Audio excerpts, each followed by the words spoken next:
Hello YouTube, this is Mahadeva the Thunder Wizard. Alright, so where to start today? Alright, so you may have seen the video that I put up just last night, which has the same picture on it. Which is, whoop, wrong one. This one. And I want to talk more about that. And if people come onto the live stream, then maybe we can have some question and answers. So let's briefly go over.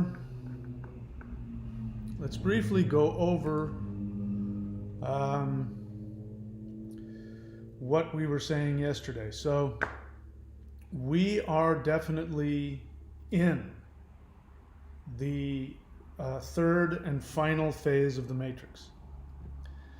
And there were two other phases that have gone before this that have been in the works for the past 2,000 years, give or take.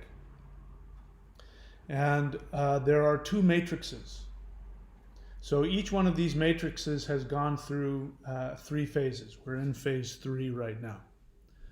So there is a matrix, which is what I have been telling you this whole time when I've been talking to you about the matrix. So if you watch any of my other videos about the matrix, or any of my teaching videos about exiting the matrix, that is all still accurate. But it was only talking about one of the matrices, and this is the matrix that your soul has created. Three-dimensional reality, where we all live, is a matrix.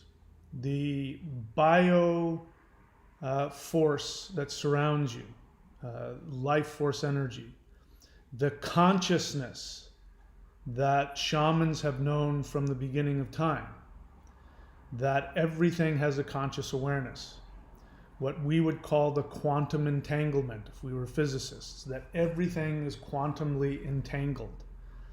That shamans knew this from the beginning, and they knew that everything had a spirit and that we were all connected. Each spirit was connected to every other spirit through what we would call a quantum field. And that quantum field had energy, and it also had consciousness in it. That is the first matrix. That's the matrix that whenever you see any of my previous videos on the matrix, that's the matrix I'm talking about. There is a second matrix. And as I've said, I have had a revolution in thought having to do with that matrix.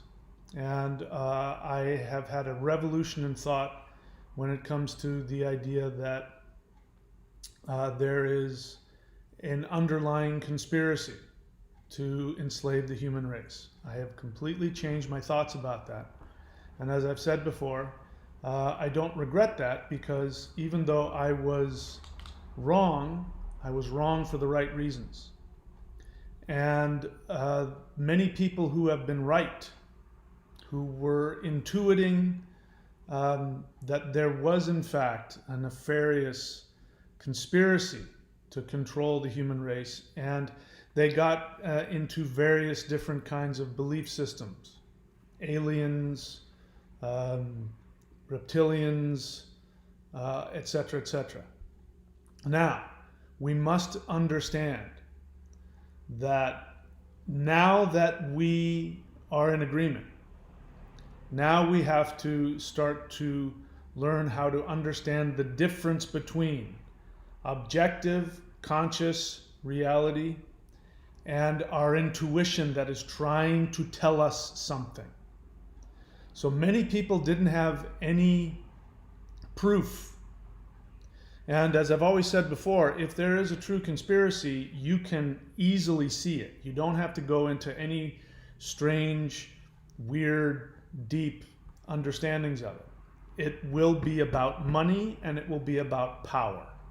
If you follow the money, you will find the people who are behind it all. So I'm going to, if I can, address the truths behind any kind of what is a reptilian to begin with. What does that mean? What is a reptilian? And what does that signify? And we'll talk about, if we get to it, bases underneath the earth where the elite, who happen to be hybrid, according to the reptilian belief system, who happen to be half human, half reptilian, and how is it that they have, according to that belief, underground bases where they feed off of the blood of children? What does that mean? Is that literal or is that symbolic? And how is it that we can live in a reality where those beliefs are true even if they're not literally true? What is the truth about it? What is our unconscious mind trying to tell us through these very real symbols that are actually quite real? All right? So, we're going to talk again about how the pandemic is tying into all of it, and how the pandemic is this last phase of the third phase. This is the last and final push. And we're in the beginning of that last and final push of the third phase of the matrix. If you're wondering why I sound like I'm stumbling over myself, it's because I want to respect that YouTube has community guidelines, and YouTube is a privately held company, and so they have the right to make whatever rules they want on their platform. Which is why if you want to hear me go in depth about some of these things, you can go to odyssey.com, odyssee.com, and you can search for the thunderwizard.com channel over there, where I will go into more depth about all of this. But I'm going to be asking some questions in this one. So before we do that, let's just go ahead and go briefly over some basics to bring us up to speed. So there are two matrices, and the matrix that I've talked about before. So everything that I've taught before is still accurate. How to escape the matrix, how to master the matrix, the rules to control the matrix, those are all true. But that matrix happens to be the matrix that we created before we were born, so that our souls would have a virtual playground. Okay? So we're going to call that the matrix of light. My apologies for the cheesy metaphor. The matrix of dark, the dark evil matrix. This is also part of the spiritual training that we must go through. And but that is created by the human mind. It's not created by aliens. It's not, well, I was going to say, okay, I won't say that. It's not created by aliens. It is a human-engineered matrix that has been in the works for at least the last 2,000 years. Right? So the two matrix, for lack of a better word, yin and yang, light and dark. Can you see my little yin-yang? Maybe you can't see it. Little yin-yang guy right there. So there, let's see. I'm just going to read the notes because I just went off on so many tangents last time. So there are two matrices and three selves: upper self, lower self, and middle self. The spiritual matrix Maya is spiritual consciousness, quantum entanglement, the teaching of the mirror, which I'm just reading my notes to myself. So the two matrices is the mirror. So as you know, in a lot of ancient beliefs and magical beliefs, mirrors can hide spirits. When you look into a mirror, you sometimes see things that aren't there. And you look behind you. You look in the mirror and you see somebody looking over your shoulder. And you look behind you and there's nobody there. So that metaphor is that there's a whole other reality that mirrors ours. Exactly. And you can sometimes get lost in the mirror. So you can get pulled into the one side of the mirror and not know you're trapped on one of the other sides of the mirror. These are all metaphors for an actual spiritual reality.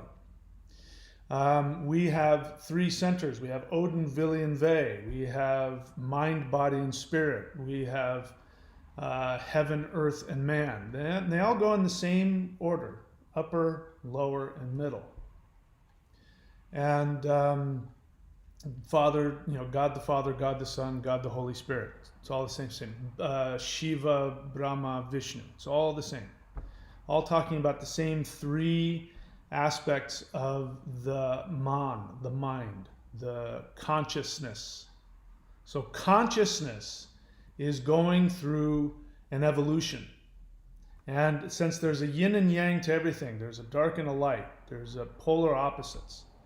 There's the mirror. We have to understand the two matrices and the two mirrors. And what we're doing here, and what we're going to get to, because I'm going to start teaching you the techniques of mastering the mirror. We haven't got to that yet. I've introduced a few things that have begun to give you that energy. And just to be clear, I want to be clear about this. There are literally simply physical movements that you can do. Don't get too wrapped up in all of the talk.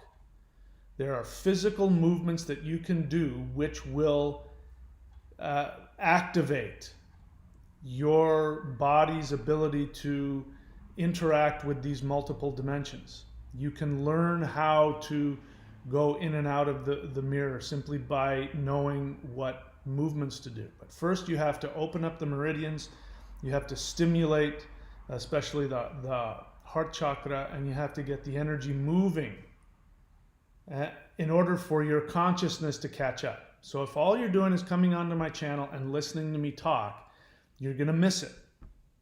You have to be doing this stuff as well. All right?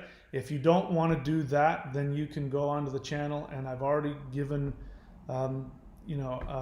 spiritual practices that you can do.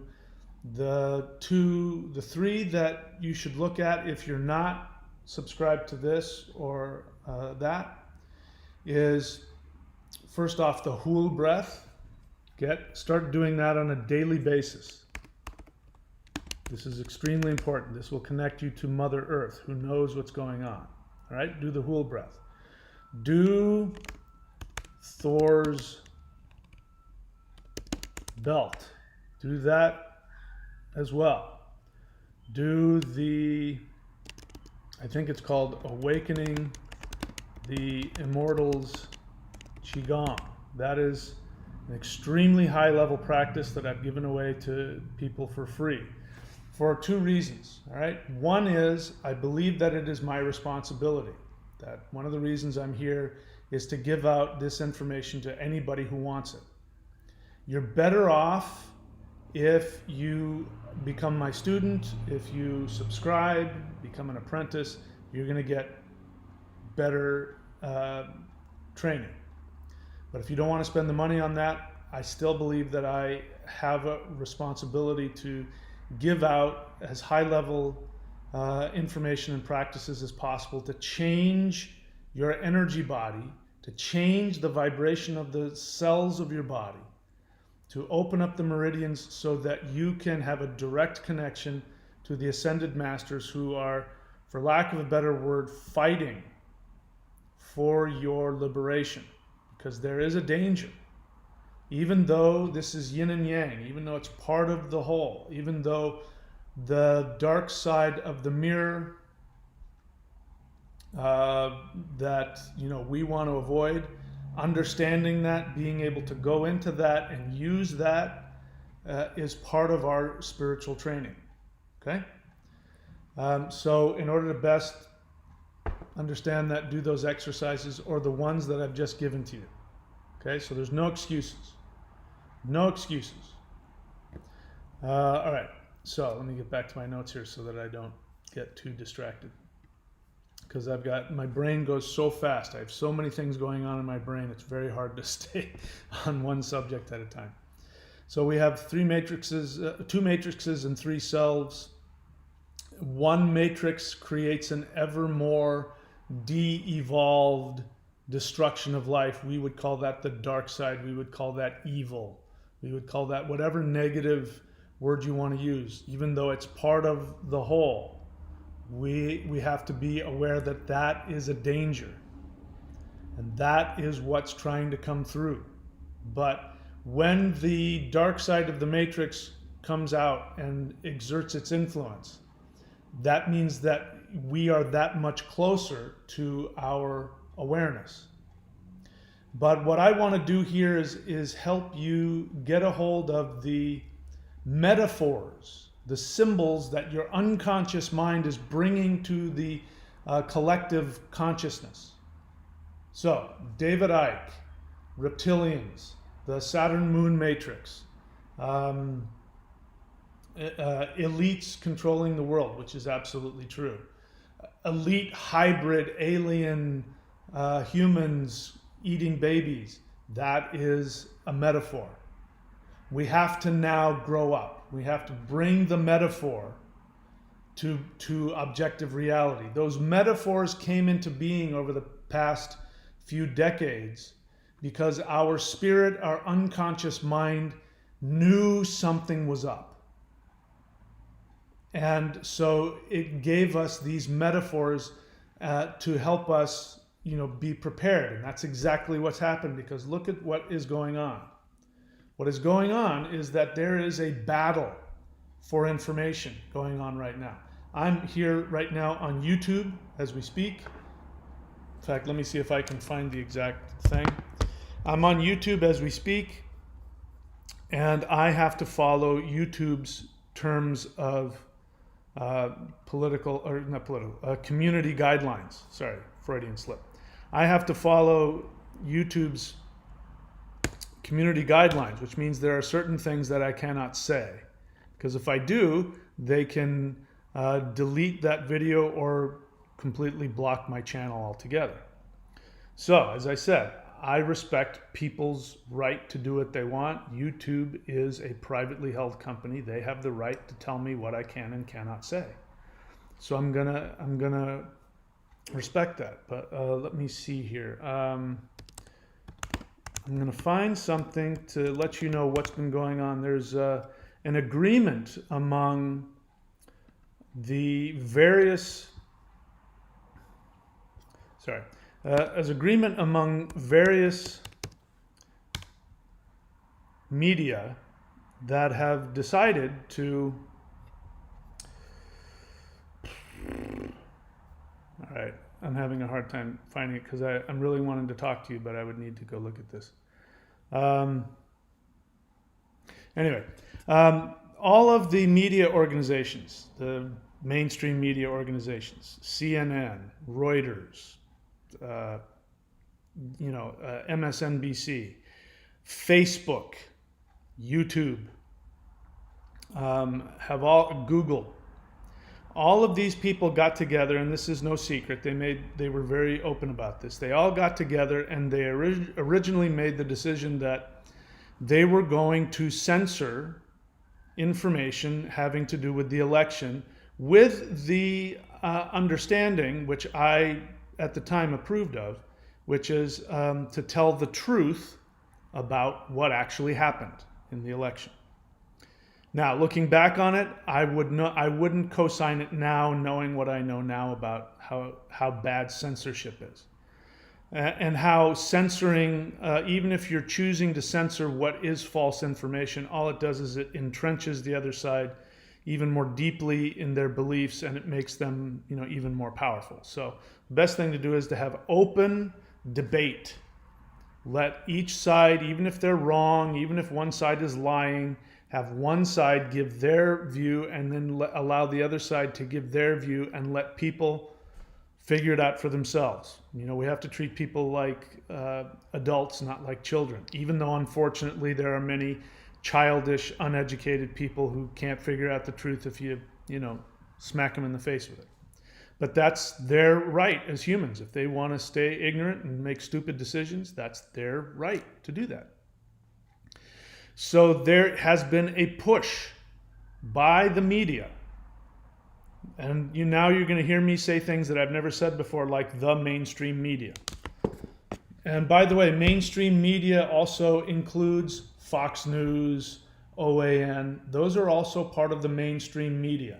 And it is a lie if you buy into that idea that they're somehow independent and they're not being funded by extremely rich elites and politicians and corporations. If you think that Fox News is actually some kind of independent source of information, then you deserve whatever idiocy comes your way.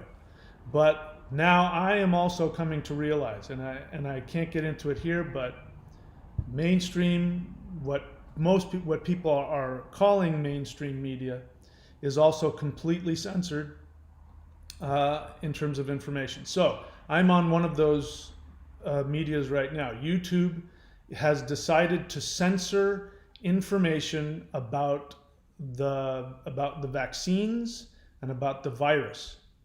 And they've done that for the same reason that they all chose to censor information about the election, which is we're not going to let anything that we deem to be false information be put on any of these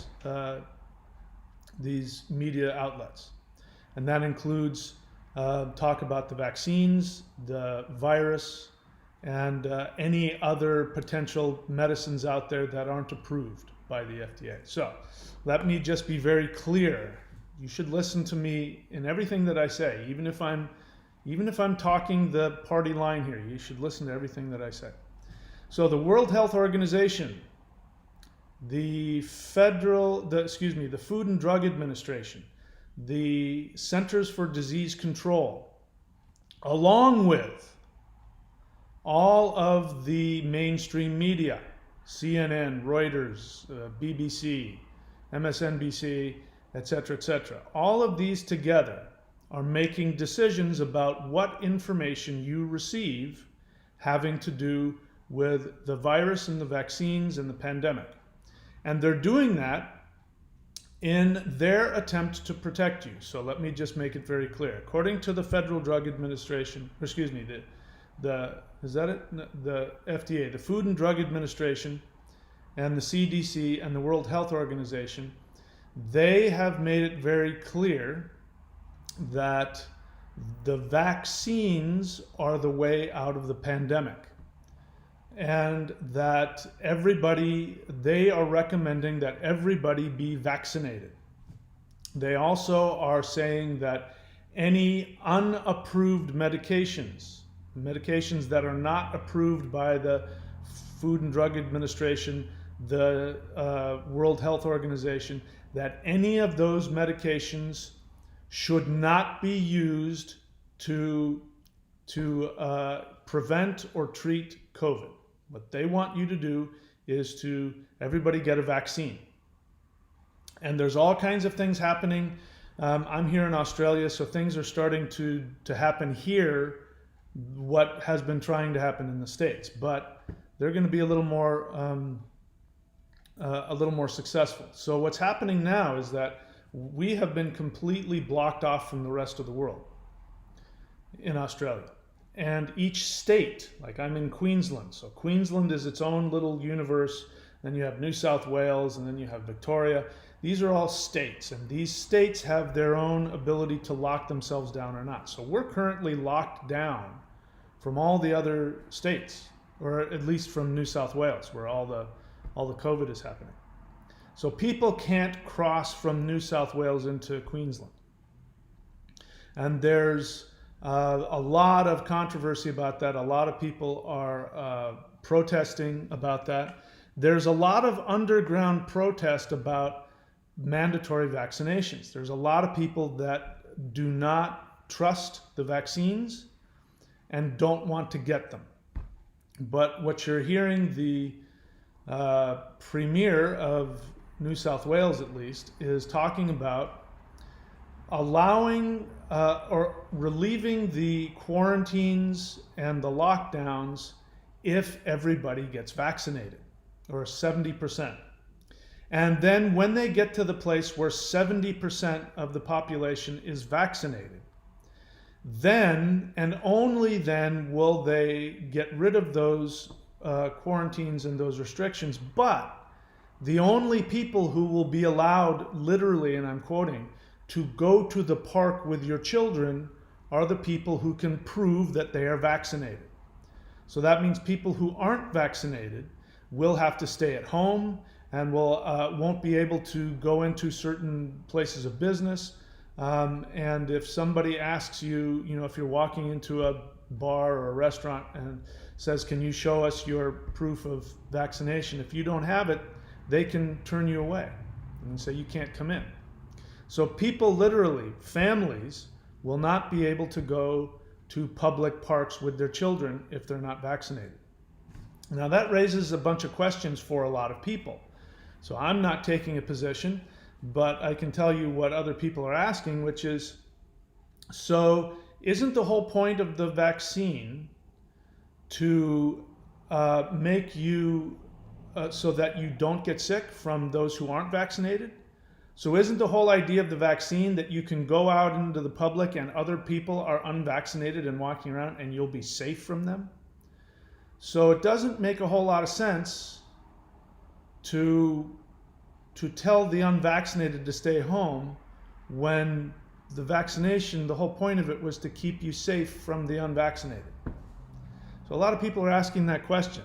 And a lot of people are saying this sounds like a very convenient way to control populations, which then makes people ask further questions. Again, I'm not taking a position, but it makes you ask questions like, well, so is the vaccine about keeping you safe from COVID, or is the vaccine about controlling populations? Because according to them, the argument is you're at cross purposes with yourself. If on the one hand you're saying that we need to protect everybody, but once you're protected from those unvaccinated people, now we can't be around the unvaccinated. And this has been happening in the States for a while. Just forgive me, I have to get a package here. Hold on. Let's see what's going to happen here. All right, hang on. Just have to see what's going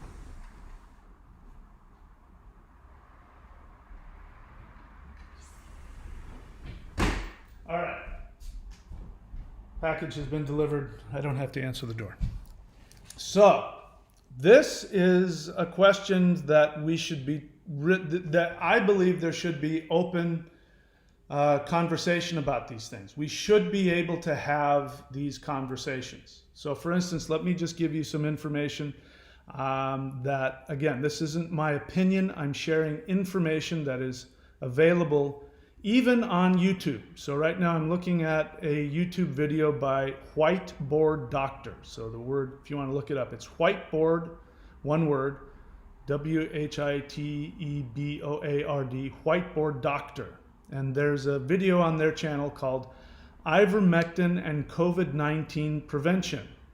83% decrease in infections with ivermectin prophylaxis. So ivermectin prophylaxis means taking ivermectin as a preventative. Now, the World Health Organization and the Food and Drug Administration and the CDC have all said that ivermectin is not an approved medication for COVID, and they are telling people not to take it, even though doctors have the right to prescribe it. So a doctor could prescribe ivermectin for somebody, and the doctor could say to their patient, which they are doing, many are, not all of them, but some are doing, they're telling their patients, take this medication which is not approved for treating and preventing COVID, but they are telling their patients to take it as a preventative, and they're also telling their patients to take it at the first signs of COVID symptoms. And here's just one trial that Whiteboard Doctor is sharing here, which says, and I'll read the introduction that they've got, or the note they have here about it, the description. Ivermectin, traditionally used as an anti-parasitic medication, has gained more and more attention as a potential preventative or treatment measure for COVID-19. We discuss the evidence behind these uses with a focus on COVID-19 prevention using ivermectin. Specifically, a study on several thousand healthcare workers that reported an 83% decrease in COVID-19 infections in those that took 2 doses of ivermectin. The institution then published a protocol for how they recommend utilizing prophylactic ivermectin, including doses and duration. What does this mean and what are the limitations? Check out the video for all these details and more. I would also say you should go look on both YouTube and in Odyssey for a guy named, I hope I spell his name right, Dr. Mobeen Sayed. Now, this guy is a pro-vaccination doctor. So he himself has been vaccinated and he recommends vaccination, but he still is somebody who talks a lot about ivermectin, and he talks about it on YouTube, but on Odyssey he shares his other thoughts about it, and he's very clear that he's pro-ivermectin. So the question is why? Why would all of the media outlets, including Facebook, YouTube, Google, Twitter, along with MSNBC, Reuters, the BBC, why would these people choose to censor information? And you have to ask yourself that question. So other questions you have to ask yourself, which I'm not giving any opinions on, but they're worthwhile questions. What, if any, are the connections between big pharmaceutical companies? Because Merck, the company that created ivermectin 50 years ago, has come out and said that ivermectin is not an effective cure or treatment for COVID. And yet they have been given $1.2 billion by the United States government to create a brand new antiviral medication for COVID-19, which would mean if Merck, I'm just following the logic here, they haven't said this, but I'm following the logic here. If Merck were able to create an effective antiviral medication specifically for COVID-19, that would mean that governments like the United States, governments in Europe, Australia, etc., those governments would then be encouraged to buy large doses of this medication, which would mean Merck would make a ton of money. Now, Merck, the company that created ivermectin, who also agrees with the FDA and with the World Health Organization that says that ivermectin has not been shown to be effective against COVID, they no longer hold a patent on ivermectin. Even though they created it, anybody can make it, and there's no patent. In other words, they wouldn't make any money. So one can't help but ask the question, is there a possible conflict of interest for this company? And then the question becomes, what is the connection between Merck, Big Pharma? What connection do they have with the United States government? What connection do they have with the Food and Drug Administration? What connection do they have with the World Health Organization? Why are the virologists like Dr. Robert Malone, who are recognized experts in the field of vaccines and virology, why are their criticisms of the new vaccines, why are their criticisms being drowned out? Why are their voices being censored? These are all questions we should be asking. Because if we are living in the third phase of the biomatrix, the biological interface, the digital biomatrix as I call it, if we are in the third phase of the matrix, then we have to be understanding that there may be a potential for the powers that be to control our digital reality, to control the information that is coming to us. And so we have to be prepared to ask that question, and I think it's a valid discussion. And while I don't think that YouTube will ever change their policies on this, we could discuss the merits of that. So while I respect their decision, I still have some questions about how they're doing that, as well as, everybody else. So let's get back to the notes, because once again I went off on a tangent. I'm going to give you a spoiler alert. Only one of the Matrix is going to survive. And it's going to be the one that we want to survive. So this last ditch effort of the Matrix to control populations will fail. So that's the good news. I was very worried about that until recently. So let's talk about what is happening. So the three phases of the Matrix, which started 2,000 years ago.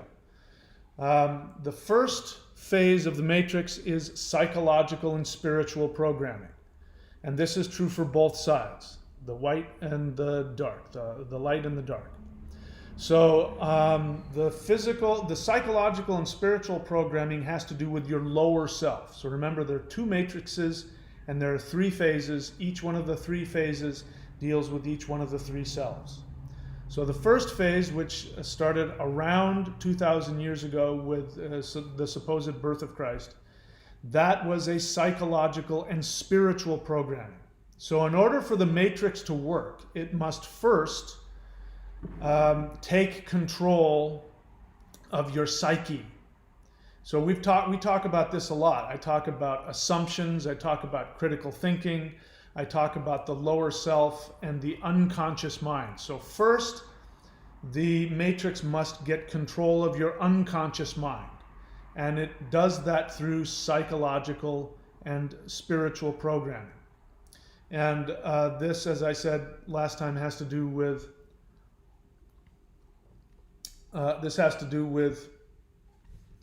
monotheism. So Abrahamic monotheism. So the message of Abrahamic monotheism is a complete departure, as I've been telling you from the beginning, a complete departure from every spiritual tradition that came before it.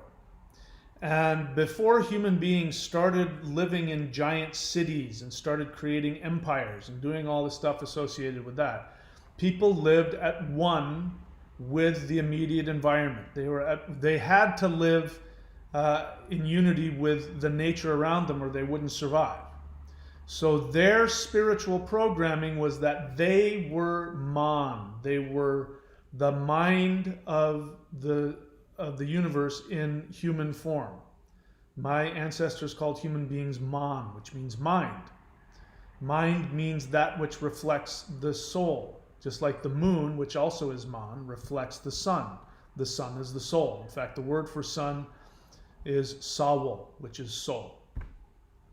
So human beings reflect the soul, both their soul and the soul of the universe.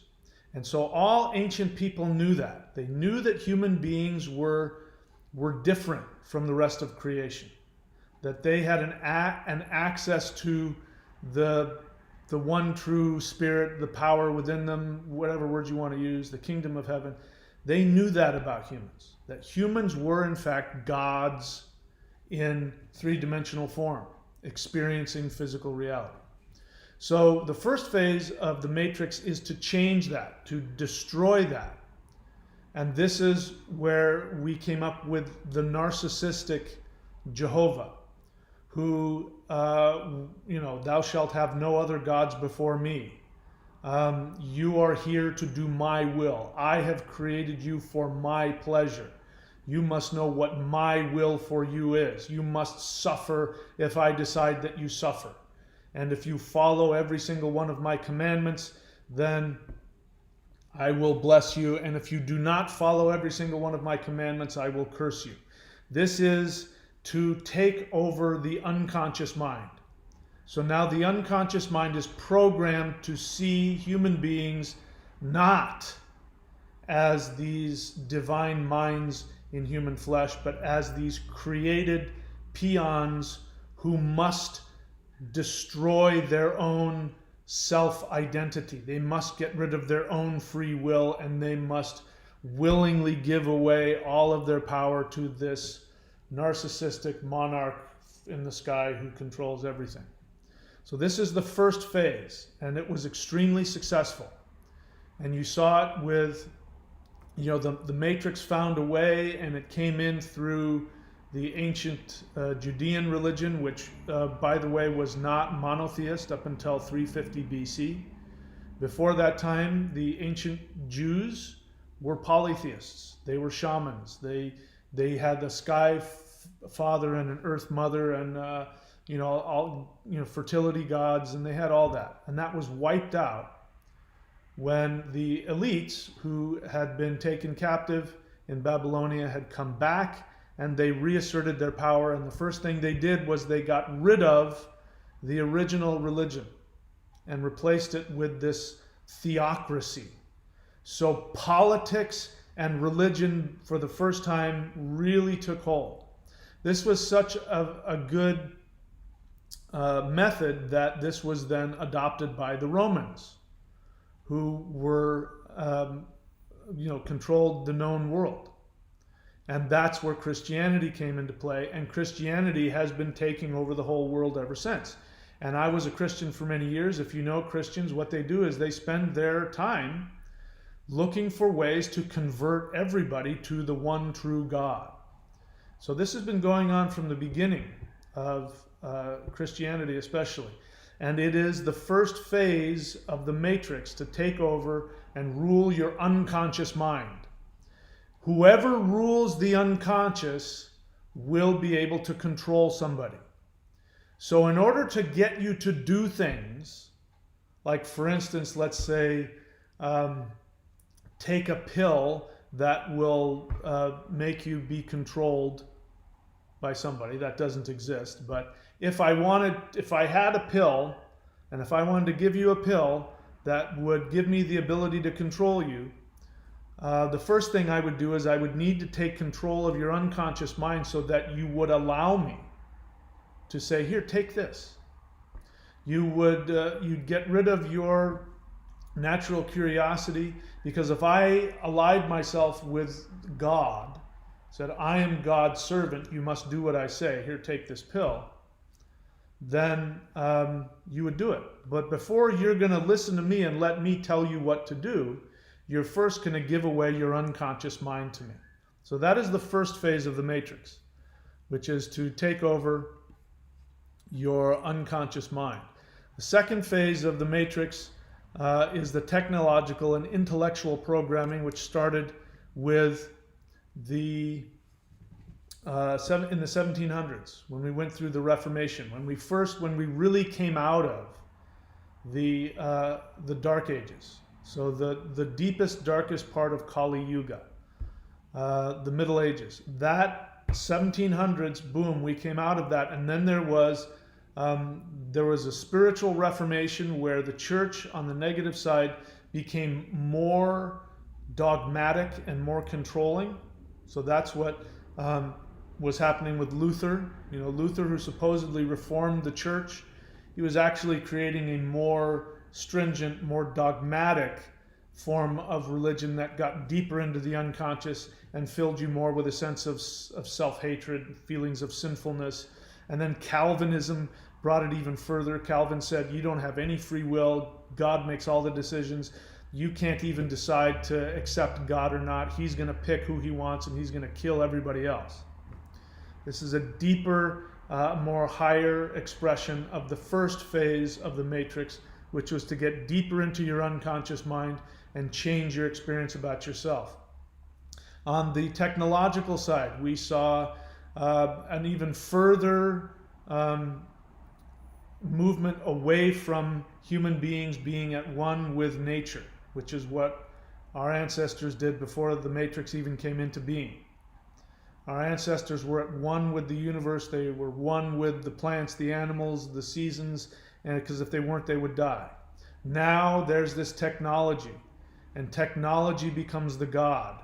The intellect becomes divorced from spirituality. So you no longer have, as you did even in Greek times, where you had philosophers who were highly intellectual, but there was a spiritual aspect to it. For instance, the mathematicians, all the fancy math that we do now that came from the Greeks, those were spiritual philosophies. and mathematics was the way to express the spiritual philosophies that they were going after. And then during this second phase of the matrix, our intellect became divorced from spirituality, which created emptiness, which then created a deeper need for the Christian religion to control and bring safety and say, just believe in Jesus and you'll be okay. Because everybody now is walking around with this feeling of emptiness and disconnection, just like many of you listening to me now, who have intuited that there is a matrix. You've known it. You've seen it in movies like The Matrix, and you've turned that into a literal interpretation of what's going on. And it's not that. But your instinct is right, that they are seeking to plug you into something that can control your thoughts. Your reality can be controlled by something else. This is the goal of the dark side of the matrix. And then we got into the third phase. So the second phase, I didn't say this, the second phase of the matrix is to take control of your higher self. So this is why on the dark side you have nothing but intellect, which is disconnected from spiritual thought. But you also had, in that same period of time when we got out of the Middle Ages, then you had real technological advancement in spiritual technology, yoga, mantra, Kundalini yoga, Qigong. These kinds of things started, these people, the Taoists and the Hindus, really started mastering deep spiritual technology. They no longer needed to take, like for instance, the Vedics used to drink soma, which had different entheogens in it, different hallucinogens. And that those hallucinogens, the priests would then channel Indra. And they would channel Indra, and that's where the Vedas came from. They went beyond that in the second phase of the light matrix, where they no longer needed entheogens. They could stimulate their own Kundalini, or the Taoists could stimulate their own Qi and be able to learn how to move the energy through the meridians and connect directly. They learned how, without any outside influence, without taking any entheogens like people still do today. You know, you don't have to take ayahuasca, you don't have to do mushrooms, you don't have to do any of those things to stimulate the pineal and release the DMT. That's an ancient, outmoded method. You don't need to do that anymore. That's what this stuff here is teaching you how to do. You can stimulate the pineal and release DMT naturally. This was the second phase of the light matrix, where while the dark side people were getting attached to technology, we were, spewing coal out, we were polluting the atmosphere. People were getting, having to, this is when you had children. If you want to talk about, the evil elite sapping the life out of children. This is in Europe, where you had child labor. You had little kids in factories, working with technology, being controlled by the machine. So that's the second. So the first one was the lower self. The first phase of the matrix was the lower self. The second phase was the higher self. And now we're getting to the third phase now. So now in the third phase, we are seeing the takeover of the most powerful part of the human. We're made up of 3 cells. The most powerful part is the soul. And the soul is your true identity.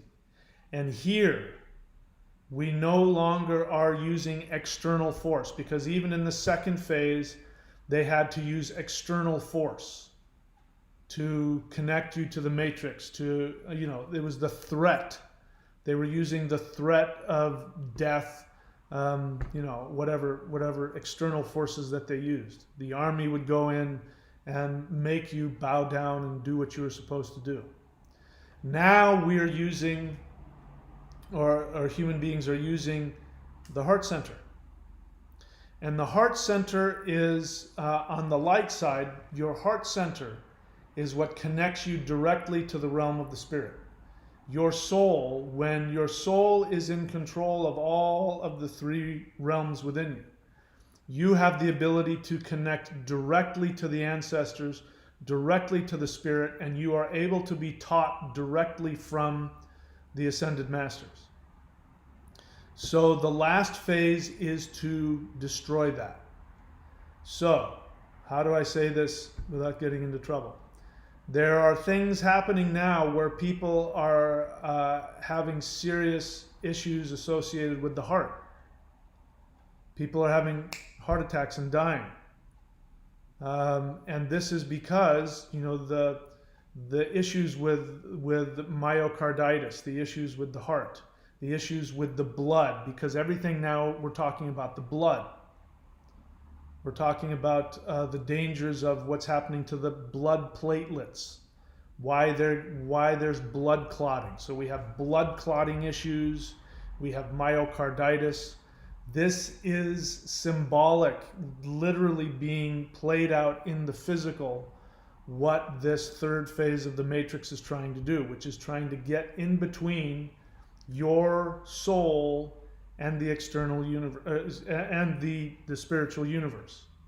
Now, as you can understand, if you think that through, if you're a person who believes in the soul, if you believe that the soul exists, then logic tells you that this will not be successful. So like in every other phase of the matrix, the first phase of the matrix, when people started going into the psychological and spiritual takeover of their lower self, the corresponding aspect of that in the light side of the matrix was to move away from animism and move more towards actually becoming a god. This is when Buddha arises. This is when you get the talk about the avatars. In Hinduism, they talk about the different avatars of Vishnu, like Rama, and things like that. This is the counterbalance to the negative side. In the second phase, when you had intellectuality and physical technology seeking to divorce you from the spirit, you had these higher expressions of Kundalini Yoga, of Qigong, of Negong, of people becoming Buddhas, people learning to do these spiritual technologies, these meditations that actually turned them into ascended beings. This is why Buddha, the Tathagata, the perfected one. So in Taoism, you hear about becoming a perfected immortal. And so this is happening in the second phase, because the light side of that is you actually do open up the higher centers, the third eye, the crown chakra, and you connect your higher self directly to the spiritual world. And so now what's happening here is that on the physical side, we have moved into the digital and biological programming. And so the matrix now is going to seek to control you digitally and connect your biology to the wireless realm. This is the theory anyway. And as I shared yesterday, even though there is a debunked conspiracy theory out there, which is not true, which says that the vaccine will put in a microchip and you will become an antenna and it'll go up to the 5G and somebody will control you. Your instinct is trying to tell you a truth that is here.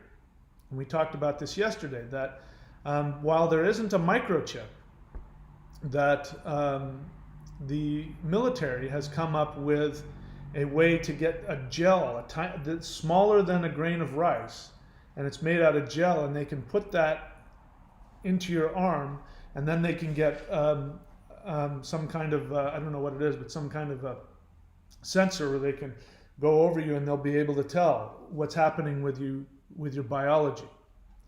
So this is what's coming. So it's not here yet.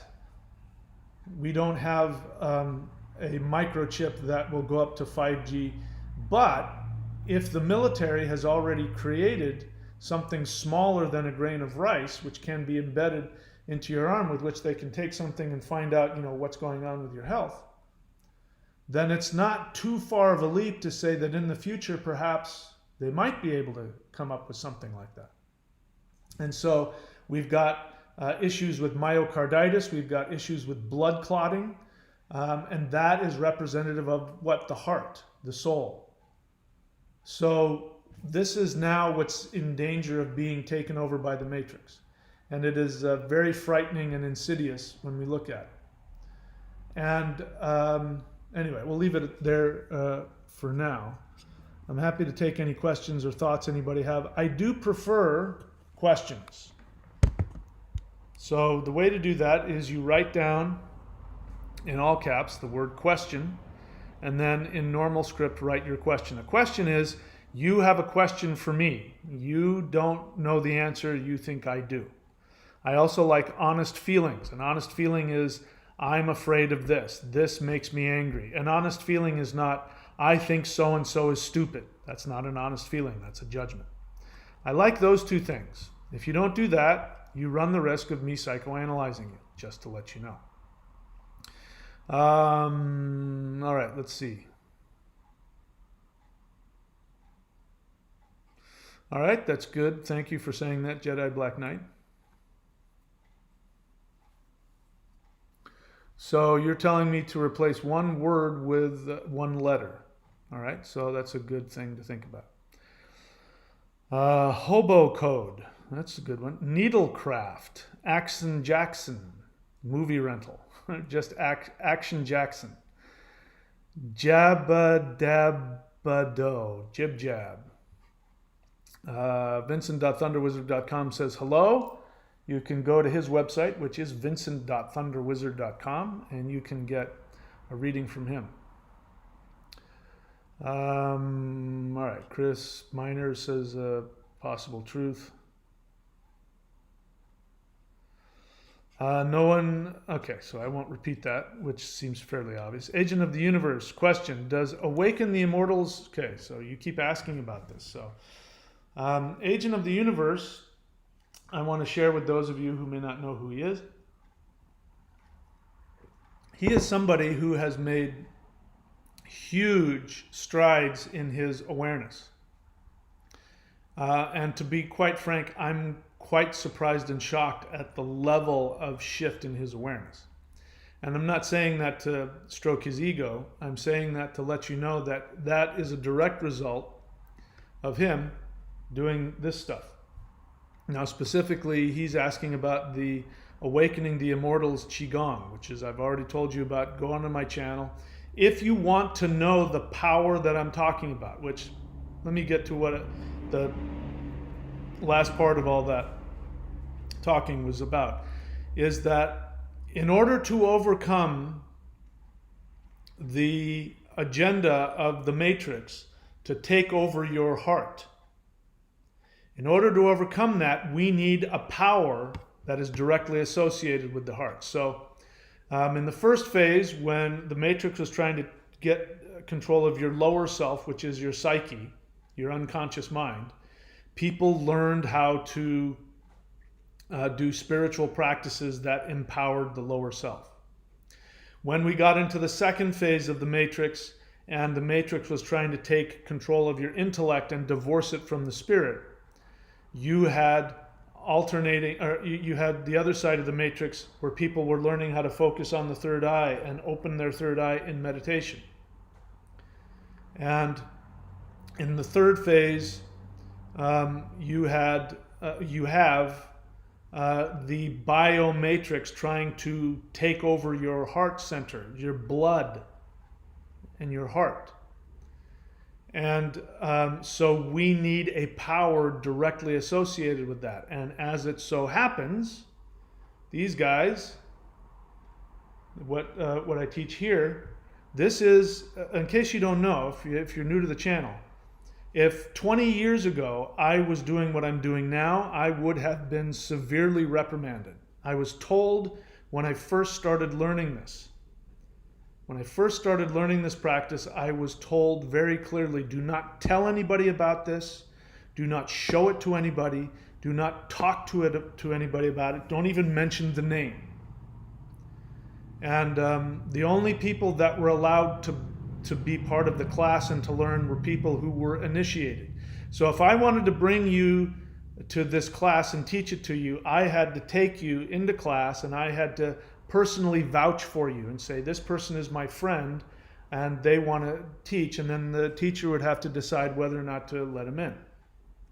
And if the teacher said, no, he's not part of the class, then I couldn't even talk to him about it with that person. So what I'm doing now is completely against the rules. And as I said last time, I didn't understand why, but now I do. Because literally people's lives are at stake, and we need to have a power of the heart that can protect us from this move to take over the heart center. All right, so there's three energies. So the first two we already know about, which were corresponding with the other matrix. One was chi, prana, life force, right? So that was first level matrix. First phase. The second phase was Kundalini, which had to do with opening higher chakras, as well as awareness. This is the second phase. So we have that. We've known about that. Everybody knows about chi, prana, life force. Everybody's heard of Kundalini. Most people don't know that they're completely different, but they're associated with these two phases. The third phase, there's an energy that is more powerful than both chi and Kundalini combined. You can combine them. And that is the Shin, or the heart mind, also known as the lightning energy. And this is in the heart center. And this is what the Maoshan mastered. They kept secret. They kept it secret for 2,000 years. For now. I believe now is the time to release this to the world. Kundalini used to be a secret thing. Chi was probably a secret thing in the beginning as well. So this is the relevance of all this stuff. And because I know, when I was starting to teach this, I realized I hadn't really showed it to anybody. And so I would talk about it, and people just had to take, my students who trust me and been around, they just took my word for it and started doing it. They started buying the practices. And I realized I had to give it out to people so that they could feel it firsthand, so they would know that I wasn't making this up. That there really is a lightning power in the heart that is different from chi and Kundalini, and it is the power that connects you directly to the immortals. And that, if you want to practice that, if you don't want to believe me, but you want to find out for yourself, do the Awakening of the Immortals Qigong. Go do that. And in case you don't know what that one is, I've got it here. I can show you. Where is that? We've got Immortals Qigong. So we've got this. This is it. You can go look for this video, and I teach you step by step. If you want to feel the energy, you haven't felt the power of the heart mind yet, you can follow me and do this exact routine. And I do that so that you will feel the energy, so that if you are called to be a warrior, because we are in a war. We are in a spiritual war, not a physical war. I don't recommend any physical violence of any kind. It absolutely works against you. We are in a spiritual war.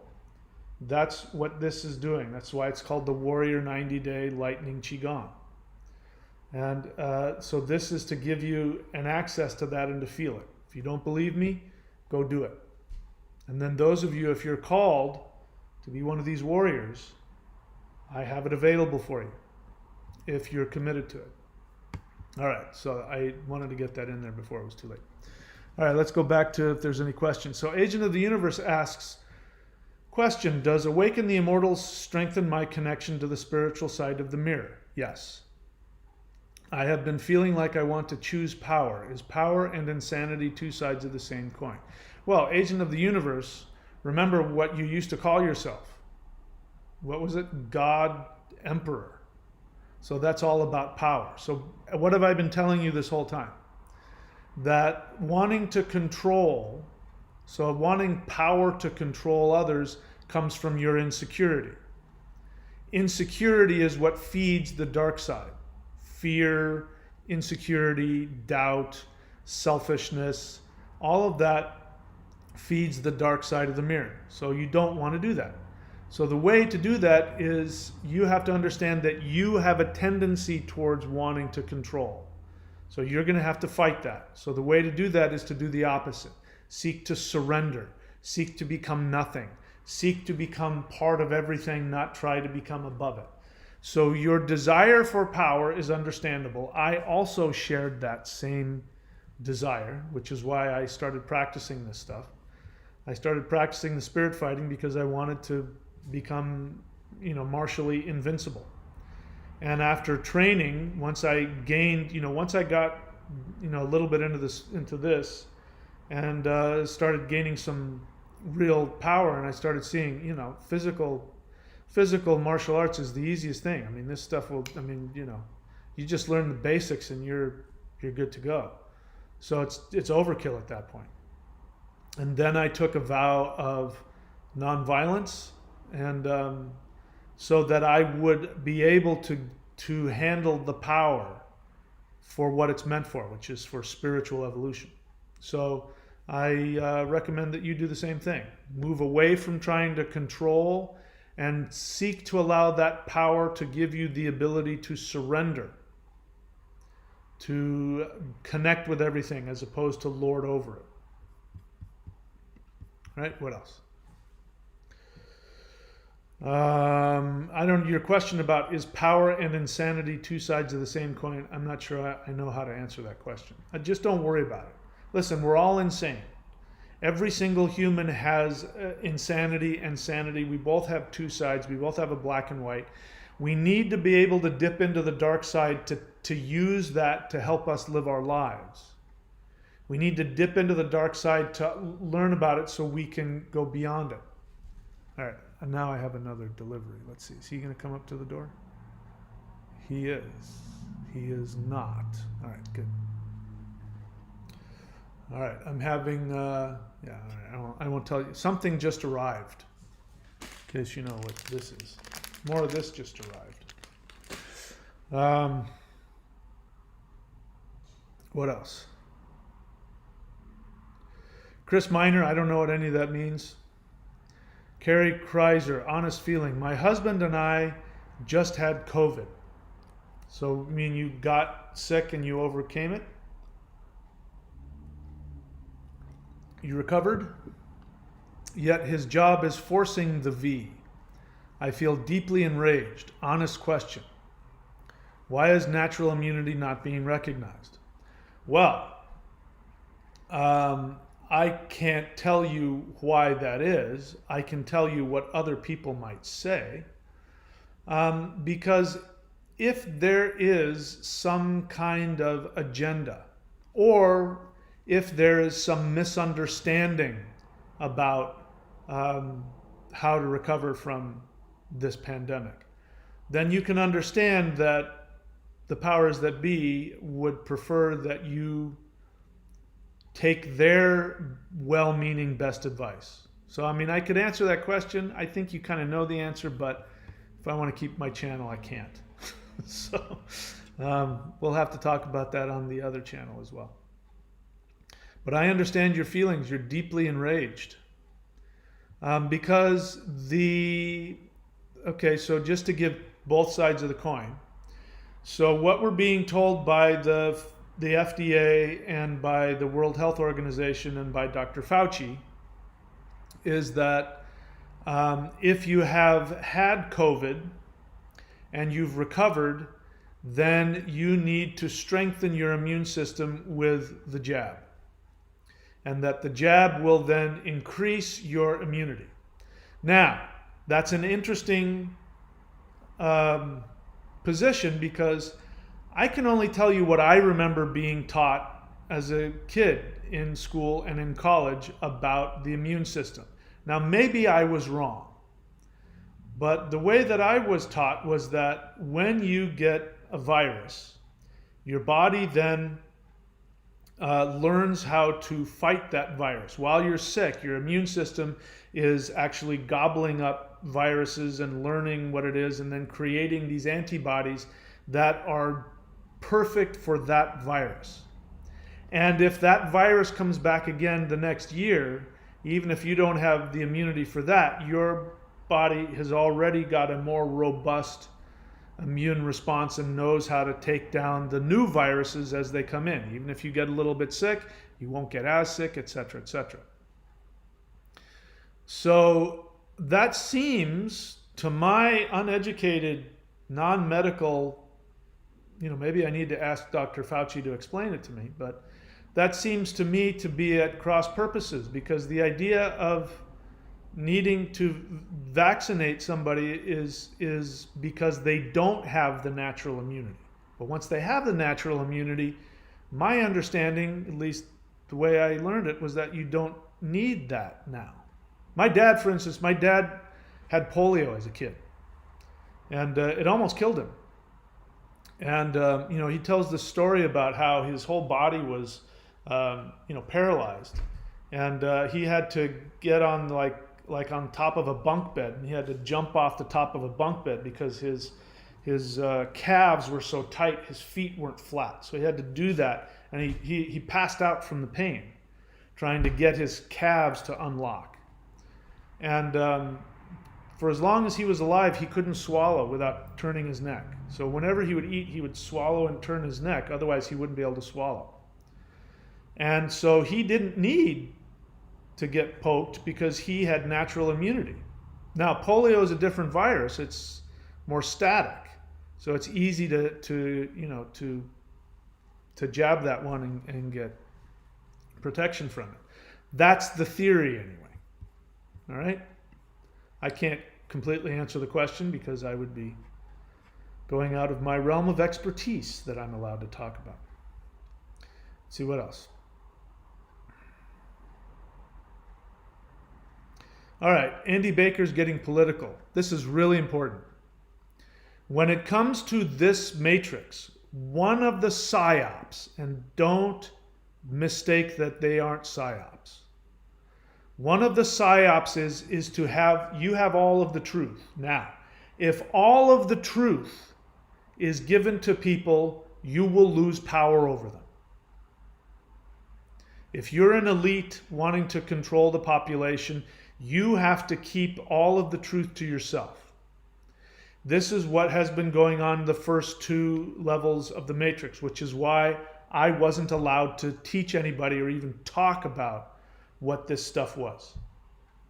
Just to do what looks like a simple qigong routine, but if you know anything about the heart-mind meridian, you know that there are certain movements that only open up the heart-mind, but they look just like everything else. I wasn't allowed to teach that. It was a secret teaching only for those that were called to do it. That can be used. So bear in mind, the elites know all of this stuff. They know the whole truth. So in this new digital, biological phase of the matrix, they know they can't hide the truth, because there's, the whole idea of using the internet and using Wi-Fi and all that other stuff in order to control you, they know that they can't keep things secret. So what they do is they have the whole truth, they split it in half, and they then conflate it. So this person wants to talk about MAGA. He says the left that hates Trump but loves the jabs. What does he say? We call them MAGA jabs because it triggers the leftists that both hate. So I don't know what you're trying to say there, but the people who are talking against quarantines, lockdowns, the jabs, these people also believe that Trump won the election. Many of these people also believe in QAnon. So what that ends up doing is it makes it easy to gaslight you. If you're in the middle, you're smart, you have emotional maturity, and you have critical thinking, then it's going to be easy to get you onto one side of the political spectrum where you end up doing things that are destructive to yourself, innocently thinking that you're following education and truth. Because for instance, you had Trump talking to the world as the president, and in one sentence, he's talking about hydroxychloroquine, which is an actual medication that is used not for COVID, but it's an actual safe for human medication that's used all the time all over the world. And he, in one breath, says, we're going to study hydroxychloroquine, right? And also, we're going to study bleach, right? So because of that, he is the perfect patsy, because we give him half the truth. Now, I'm speaking hypothetically. Like, hypothetically, what if hydrochloroquine has been deemed a medication that does not treat COVID from the FDA and the World Health Organization? But just say hypothetically that it were effective. Then we would be able to point at him and gaslight everybody and say, no, you can't use hydroxychloroquine, because look at the same guy who talks about hydroxychloroquine in the same breath says that we should be drinking bleach, which will kill you. You can't listen to those people. That's a way of gaslighting you, if that were the truth, which I'm not saying it is. Boy, I'm having to do a lot of dancing, aren't I? I'm getting to be a good dancer. At least let's hope I'm a good dancer. So the whole political thing needs to go out the window. We need to stop going from one side of the spectrum to the other, because the truth is that the MAGA side has half of the truth. The left side has half of the truth. And both sides are being used against each other, so that you, in the middle, stay confused, you don't know who to believe, which means you get frightened and you get angry. When you're frightened and angry, you can be controlled and manipulated. If you do this practice, you will be able to be centered within yourself. You will have direct access. The ancestors will teach you and tell you what is right and what is wrong and what you can do. And so the most powerful person is somebody who has a direct connection to the ascended masters, who can learn the truth. And now is the time for us to move past the symbols. So let's talk about that. It is true. I am telling you I'm not couching anything or trying to hide anything here. I am telling you the absolute truth. QAnon is nonsense. Trump lost the election. That is a fact. It is also true that there are no underground bases where human reptilian hybrids feed off of the blood of children, innocent children. That is not true. But it is a metaphor for the truth. So let's talk about the metaphors. Secret bases under the earth. What is the earth? The earth is your consciousness. Under the earth means the unconscious mind. What lives in your unconscious mind? Your unconscious mind is a toddler. Everybody, the reason why, let's say, people can have mental or emotional issues that last their whole life, you could look at it and say, well, that was 30, 40 years ago. Why are you still so screwed up about the abuse that you suffered as a child? Because the unconscious mind is a child, and for the unconscious mind, there is no time.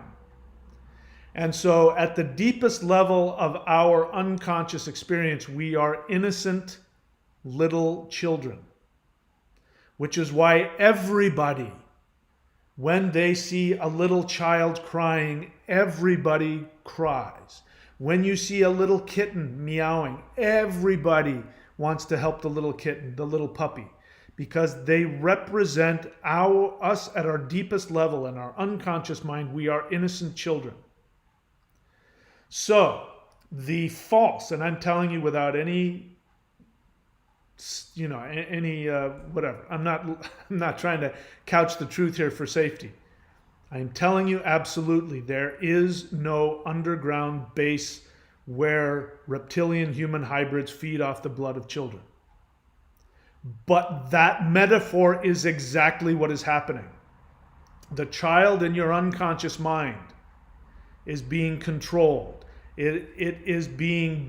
You're being pulled down into the depths of your unconscious, where the original first level, remember what the first level of the matrix is, the spiritual, psychological control of you, where Jehovah is pointing at you and sacrifice, where Jesus being sacrificed by his own Father, ritually tormented and killed by his own Father. That is a metaphor for what is actually happening on the psychological level. It is also true, the metaphor, that elites have so much power, we have to call them reptilians. We have to say that they are half reptilian, half human. That is a spiritual metaphor. Your unconscious mind is trying to tell you a truth. And because you can't see it, because the matrix is hidden from your eyes, because the elites hide the truth from you, your unconscious mind has to create such an intense metaphors to get your attention, which is why people really believe it. It's not literally true, but it is spiritually true. And it is true. I hope I can say this and get away with it. It is true that there is a hidden upper class of people who control the banks, who control big pharmaceuticals, who control the oil industry, who control technology, big tech. They're the same people. They are controlling everything. And you're feeling that they are half reptilian and half human is a metaphor that is actually true. Because people who seek to control are operating from their reptilian brainstem. We all are reptilians.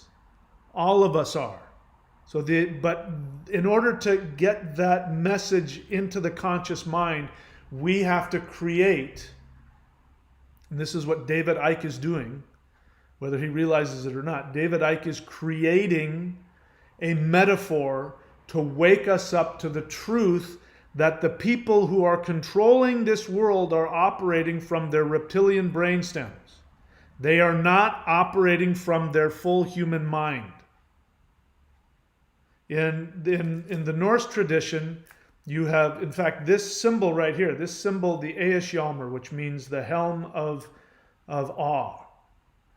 This was a symbol that the warriors would draw on their forehead. They would draw it on their forehead before they went into battle, or they'd put it on the inside of their helmet or the inside of their cap. They would put it, and it would be against their third eye.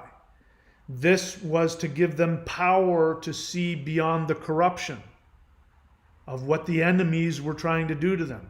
Bear in mind that this symbol, when it was being used, was during the time when Christianity was completely taking over the last, or one of the last, indigenous religions in Europe, which was the Norse religion. It was one of the last. That's why Snorri Sturluson, even though he was a Christian, he was able to write down the myths. If Snorri Sturluson had not written down the Norse myths, because Iceland was starting to go through the Christian. By the way, Iceland hasn't even become completely Christian yet. You know, one of the interesting things about Iceland, Iceland was separated from the continent of Europe, and so it took them hundreds of years to slowly adopt Christianity. Whereas in the continent, people had to either accept Christianity or be killed. And so the Germanic religions were wiped out. But because Iceland was separated, they could peacefully make that decision. And so to this day, in Iceland, you can't build a road. If there's a big giant boulder, or boulders, where you want to build a road, you can't build a road through that. You have to get a shaman to come out and find out if elves are living in those rocks. And if the shaman comes back to the government and says you can't build a road there, there's elves living in those rocks, they have to build the road around it. So Iceland has never completely gone Christian yet. But anyway, so the teaching about this is that this Eyjólfur, this symbol, is here to defeat against oppression, against corruption in high places. That's one of the powers that it has. And according to the myth, there is Sigurd and Fafnir. I hope I'm getting the names right. Sigurd was a human. Fafnir was a dwarf, but they were brothers. Dwarves look like humans because humans are dwarves. You have a dwarf nature. When the dwarf nature is not aligned with the man, the higher nature, then you are destructive. Then you become a dragon. So what ended up happening is Fafnir became a dragon obsessed with wealth. And Fafnir had to kill him. And he goes underneath and he slices his underbelly and kills him, which means the lower self. The dwarf nature is the lower self. The lower self divorced from the middle and the upper center, you have insanity, you have narcissism, you have greed, you have corruption, you have lying, you have violence. This is all the lower self that is not connected to the upper two. And when Sigurd the human defeated Fafnir the dwarf, he recovered this, which is symbolic of getting the ability of your third eye to be able to see the truth. So everything you've been told is a metaphor that has truth, but it's not literally true. The literal truth is that every single one of us is a reptilian. Every single one of us can choose to operate from the reptilian brain. Or we can choose to evolve into a human. So everything that David Icke is saying is true metaphorically. Literally, it's not accurate. And the elites know that. The elites are human beings, no different than you or I. Just because somebody is an elite who's running all the banks, etc., it doesn't mean that they're reptilian. It means that they're living in their reptilian brainstem. Because you think about it, I mean, once you get $1 million, I mean, can you imagine? I can't imagine that. I don't have $1 million. I'm trying to imagine what would life be like if I had $1 million in the bank. Now that I can understand. I can imagine spending $1 million.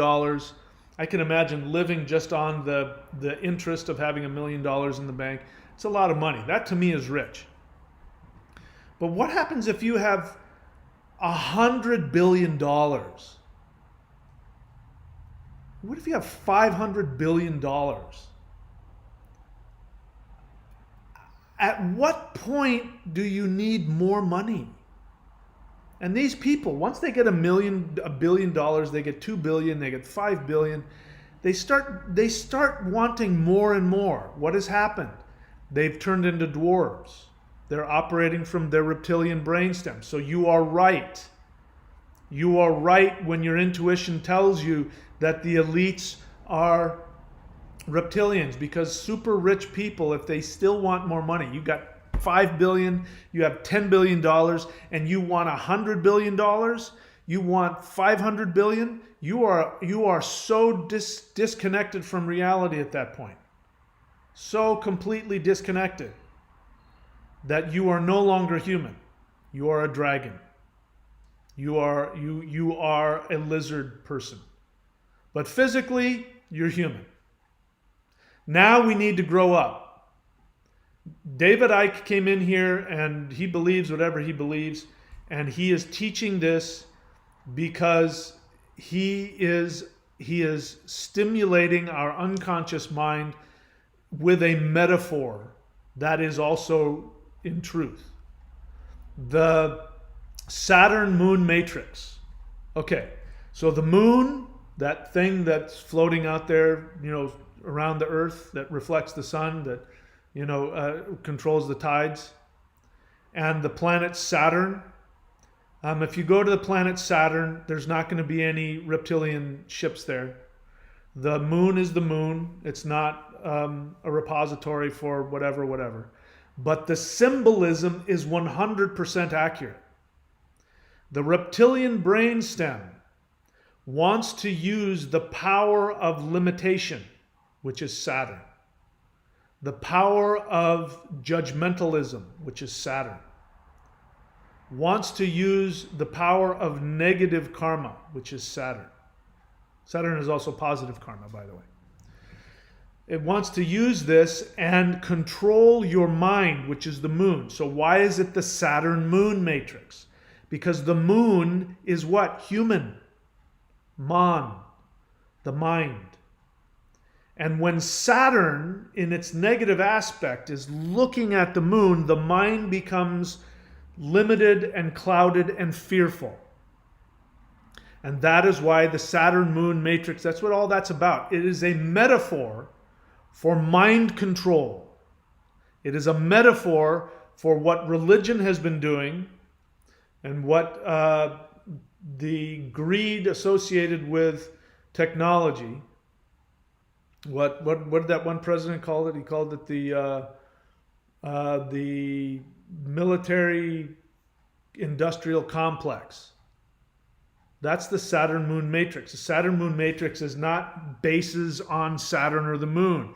It is the military industrial complex. It's technology. It's big tech. The military. Where did this? You know where this came from? This is a military technology. It was first developed by the military. So technology and the military are one and the same. Big pharma, big tech, the military, governments, the banks. You think that Biden has any power? Do you think Biden makes any decisions? Look at Trump. I just heard the other day, I can't verify it, so I don't know if it's true, but if it is true, it's very interesting.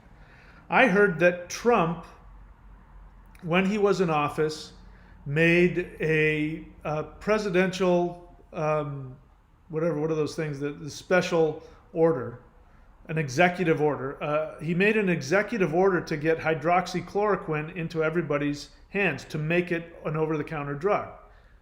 How did that not happen? If he's the president and he can make these executive orders, how did that not happen? Because do you really think that the people in government actually make any decisions? Do you think they know what the truth is? No, they don't. They're puppets, even if they're well-meaning. Even if they're not corrupt, even if they don't know what's going on and they're honestly trying to do what's right, which I think is true for most people. I think that most people in the World Health Organization, in the CDC, and in the FDA, and in the governments around the world, I think most people think they're doing the right thing. They want to do the right thing. They only know what they're being told. In the United States right now, I know because I have friends in the entertainment industry. As you know, I used to be an actor, etc., etc. But there are people who have to get vaccinated in order to keep their job. Did you hear an Australian accent almost came out? Did you hear that? I've been here so long. Vaccinated. Being vaccinated. But they had to get the jab, and big stars, I could give you names of big stars that you would recognize who had to get the jab in order to keep their job. I can see the look on some people in news stories as they're giving out the propaganda. I can see the look in their eyes of help me. I can't not say this. At the very least, they will lose their jobs, if not worse. So all of that is accurate. This is everything that you've been hearing that is used now to gaslight people. Well, that whole matrix thing can't be right. This whole thing about lockdowns being bad and the jab being bad, that can't be right, because look at the people who are into it. They're all a bunch of drug addicts. They're all a bunch of hippies. They're all a bunch of QAnons, because there's some truth to that. So don't be manipulated. Learn now to understand what the metaphors are. This is where I was mistaken. My mistake was I didn't understand that these metaphors, even though I knew they weren't literally accurate, that I knew what the meaning of it was. What I didn't realize was that the universe and the immortals were telling people in the only way that people can understand, which is through symbolism, what is actually happening. So now we have to decode the metaphors.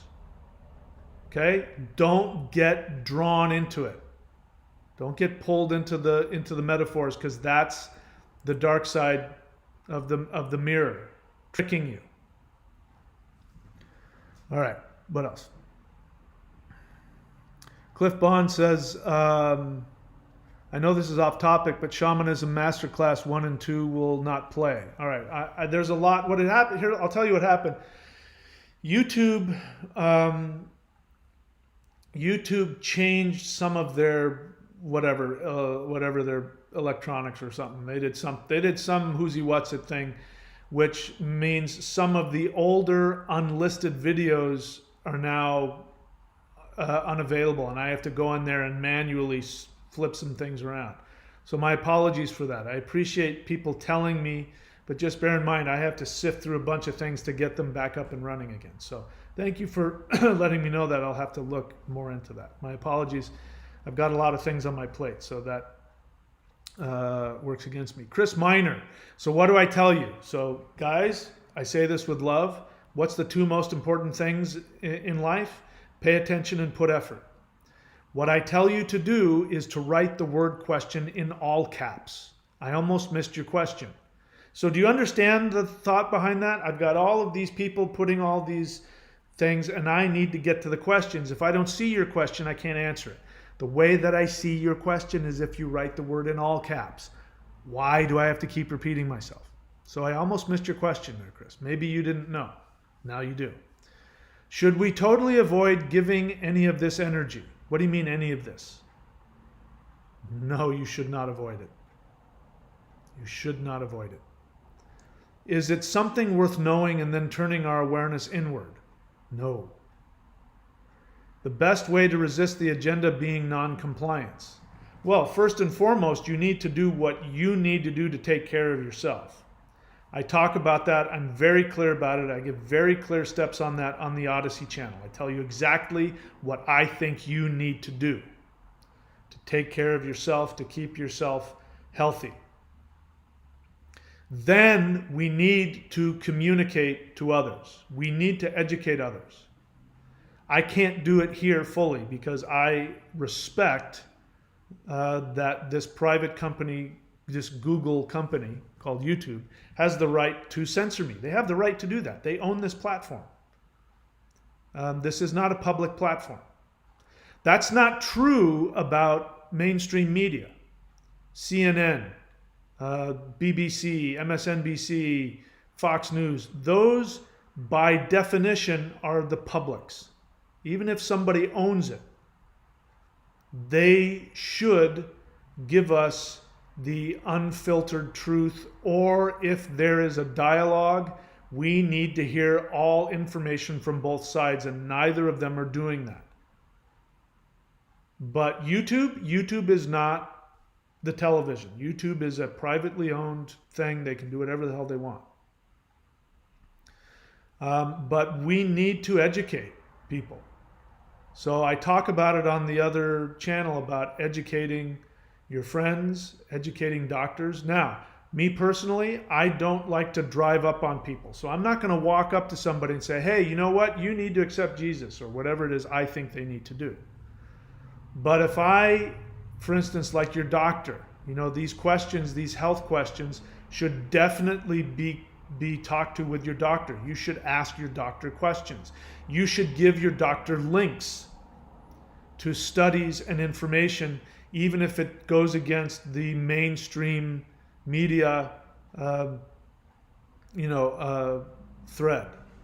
Your doctor is somebody, if they don't know, they should be made aware of. Did you know that there's this study that says this and this study that says that? And and what do you think? Can you please advise me on what to do about this off-label prescription? Please tell me. You should be able to have that. You should be able to educate your friends and your family. This is a tough one. I'm talking to people. I mean, most of my friends in California, they are being ostracized from family functions. There's one of my good friends that makes me want to cry. Every time I see her, she breaks down in tears because her brother or her sister or her mother won't let her come see her nieces and nephews. She can't go to a family gathering. She can't go to holiday dinners because she hasn't got the jab. And they're telling her that they don't want her around. And people are, in order to keep their jobs, they have to do things that go against their own beliefs. And that's very saddening to me. So we need to be able to talk to people. So if what you need to do is keep it to yourself, I'm not going to tell you to do anything different. You do what's best for you. But the first thing is you got to take care of you. So make sure that your health is taken care of. Make sure that you research everything thoroughly so that you feel comfortable. I respect everybody's decision to make whatever choice they want to make for themselves, as long as they feel educated and comfortable, even if I disagree with them. But the worst part is when people they feel forced to take actions that they don't feel comfortable with or safe with. That's a serious problem. And that's wrong. And we have to speak out against it. I can't do it on this platform, but we can do it on other platforms. So I almost missed your question there. What else? Olivia Rackley has an experience. Okay. So I try to avoid. What I don't want is I don't want this to be one of those things. I know it's a. Anyway, what I like to do is I like to have question and answers and honest feelings. So I appreciate your experience. It sounds wonderful. Olivia Rackley then asks a question. This spirit told me I was destined to understand this meta power someday. Was this a transcendent master, do you think? I didn't have the experience, you did. So I can't respond. I know that you want me to say, yes, you were talking to an ascended master. I can't say. I honestly don't have an opinion one way or another. But if you have been talked to by an ascended master, there's going to be a personal relationship that's between you and them.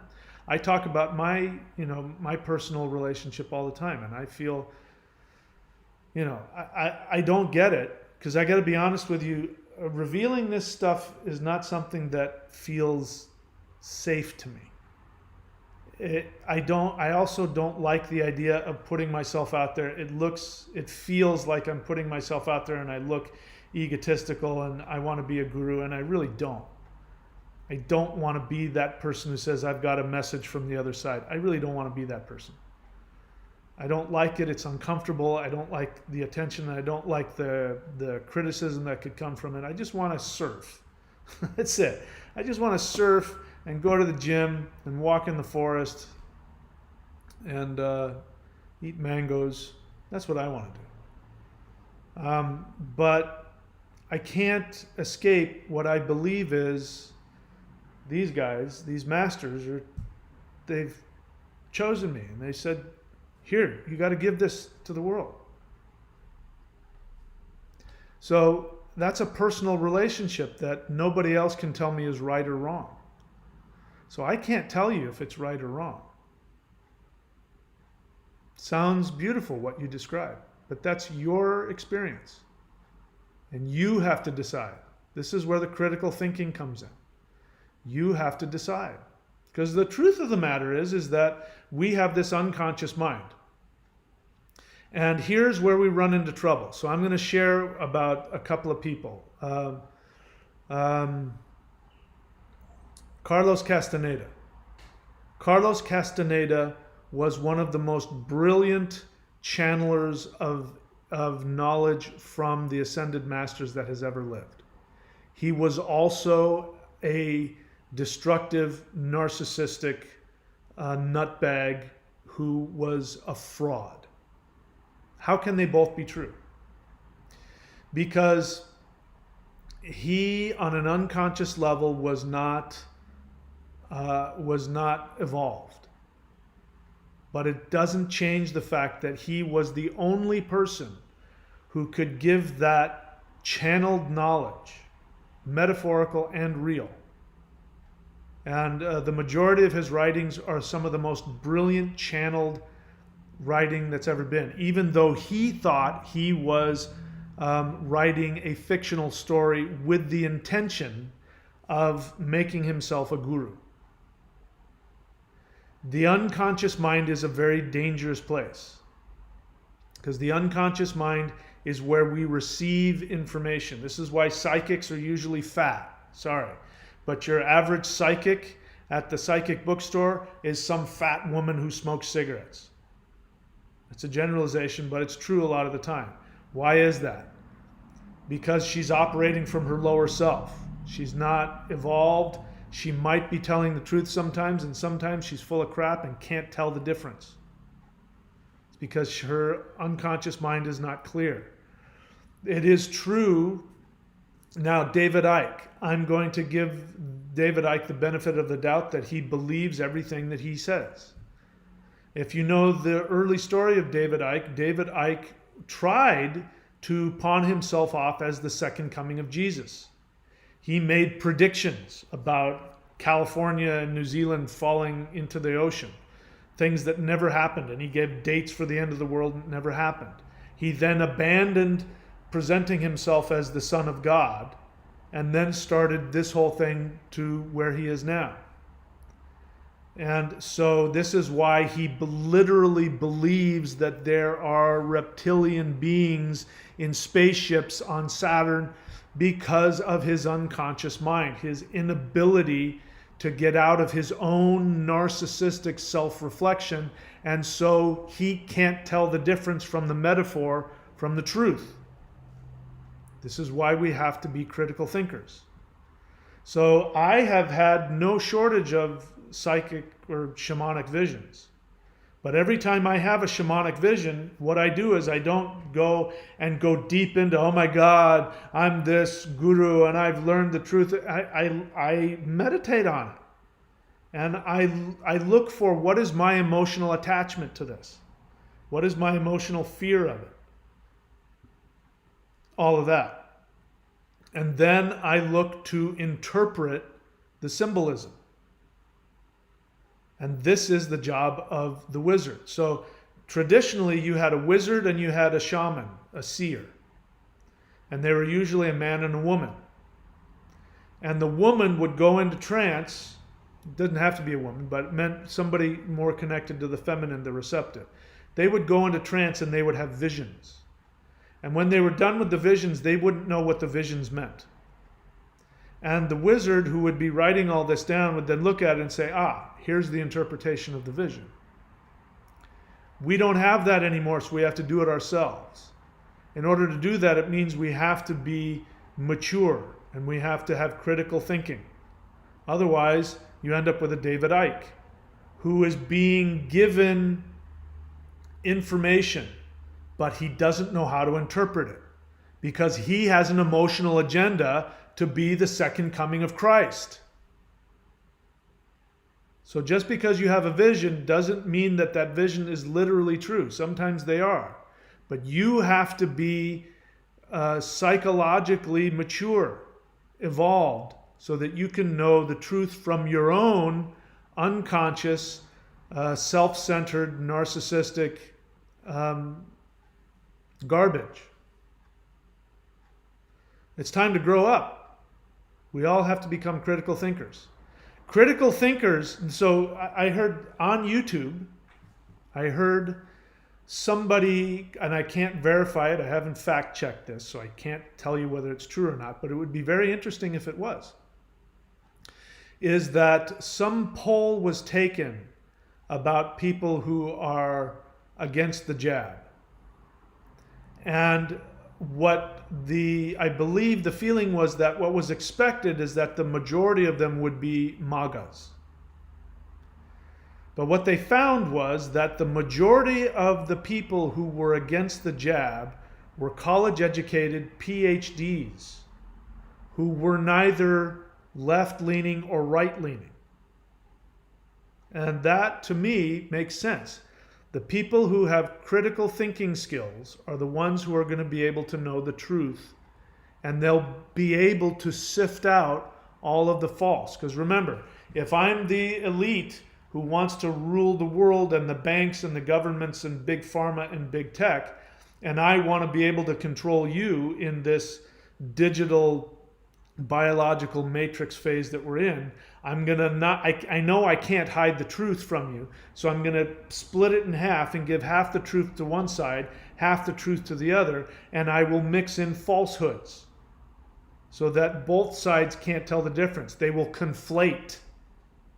So if you don't know what the word conflate is, go look it up. It means to take two different issues but mash them all together and make them the same thing. And this is how they win, because they get to gaslight both sides. They gaslight the right side, which is, the QAnon guys. They gaslight them by saying, but look at these people in government. They're obviously wrong about this thing.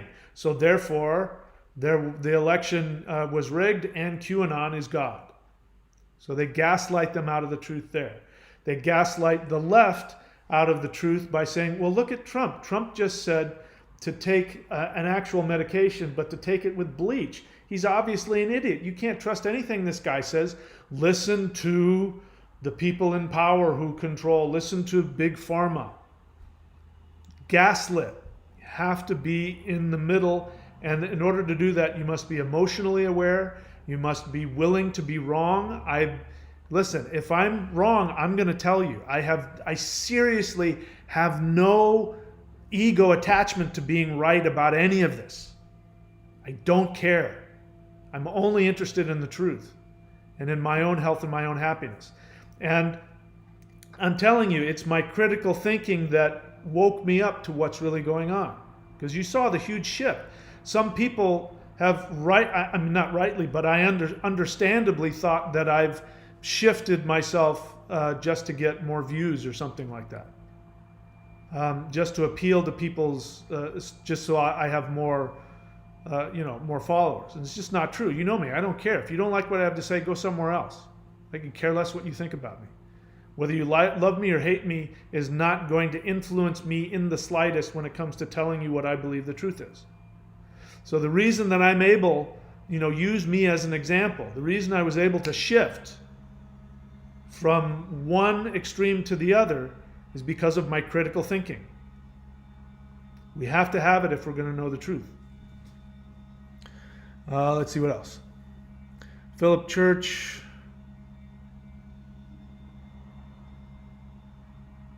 All right, I don't know what any of that means. Jameson's son, honest feeling. Accepted the metaphors, altered my path with that awareness, since my esoteric exoteric education, I feel sad and weary. The more I accept it, I subsequently feel forced to excel in pursuing my Orlog. Yeah, me too. This was very traumatic for me. Very traumatic. There were times when I just wanted to give up. When I saw what was going on, I mean, it makes me want to cry. When I saw for the first time what was really going on and how deep this rabbit hole went, I wanted to give up. I wanted to just walk away from all of it. I thought about just finding some place to go and just holing up in a tent somewhere and just waiting it all out. You know, it devastated me. And then it frightened me, because if I start telling people the truth, and if I have any real voice, then guess who's going to be painting a target on his forehead? I don't want that. I have no interest in that. And then I thought about it some more, and I realized that, you know, I've been given this stuff. I don't think there's anybody in the world who's teaching this. I feel pretty confident there isn't. Not on a public level. Why was I given this? Why I have a responsibility. I have a platform, and I have some truth, and I have an ability to explain it in ways that help people understand. I have a responsibility. So I'm going to do it, whether I like it or not. No matter what it does to me, financially, personally, or otherwise, I have to tell the truth. So I'm going to do it. So I understand exactly what you're talking about. Jameson saw an honest feeling, part 2. The metaphors being the alluded to the nefarious agendas one can see if you follow money and are critical. I feel to not follow Orlog is to allow corruption, depravity, and evil to prevail. So the first step on that, you know, I talked about my friend in California, who is, every time I talk to her, she just bursts into tears because she's being ostracized from her own family because of her beliefs, her choice over what she does with her own body. And I hear about, there are people that I know that are making decisions that I know that they don't feel comfortable with, because they want to keep their job, or because they, you know, sadly there are people who can't. They're so emotionally dysfunctional. You know, people with severe mental disorders or emotional disorders, or people who are just severely codependent. They're dependent on other people loving and accepting them. Old people. You know, there's old people that they have to, because their kids, you know, are paying the bills, and they live in their kids' houses, and their kids are making rules that if you can't be in our house if you don't do this. Kids who can't make decisions for themselves, who are, you know, their parents have to tell, you know, they have to do what mom and dad tells them. There's innocent people. This is the metaphor of the children who are being eaten by the reptilians. That's what the metaphor means. They're little kids who can't make decisions for themselves, and they're being forced to do things for their, you know, in regards to their physical health that might be really damaging to them. And I could give some examples, but I won't. So it's up to, we have to tell the truth. We have to be willing to educate people in a loving way. So if you've noticed, one of the things that's dropped in me, have you noticed this? I no longer have any of the aggressive posturing against, you know, I'm not calling anybody, you know, people having victim mentalities. And I'm also not judging the people on the other side, because I was on the other side, and I know that most people are sincere and naive in their beliefs, but because they've accepted an assumption about reality that makes perfect sense. When my base assumption about what was going on, when I saw that it wasn't accurate, that's what flipped it on its head. My base assumption was wrong, and because I'm a critical thinker, I'm not attached to my assumptions. Once I know that my assumptions are inaccurate, I drop them, even if I don't like it. But some people can't do that. And some people can't tolerate not being part of the crowd on both sides. And that's very sad. So I'm not judging anybody. And I won't. I'll sit down with anybody who wants to look at the truth, and I won't judge them. I won't do that anymore. That's done. I'm done with that. This is serious. It's life and death. There are thousands of people dying right now. Right now, there are thousands of people dying unnecessarily that don't need to be dying. We have to tell the truth.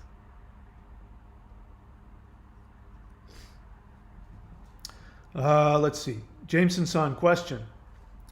A regular life with this awareness of MIC and mind control project of the last 2,000 years. How does awareness and responsibility maxim apply to healing our mind's relationships from this influence? So I think I just sort of talked about that. Chris Miner, honest feeling. I truly appreciate the response to the previous question and apologize for missing the direction about it being in all caps. Okay. Glub Wub, question. White dragons of the north, yellow dragons of the south, red dragons of the west. What is the metaphorical meaning? All right. Excellent question. So this is an interesting rabbit hole to go into. So there's a difference between Western dragons and Eastern dragons. So the dragons of Taoism and the dragons of Norse mythology. They're two different things, but they're the same. So you want to hear some really cool mirror matrix stuff? We're going to get into it. So you've already heard what the Western dragon is. The Western dragon is the dwarf nature of the human that has not evolved.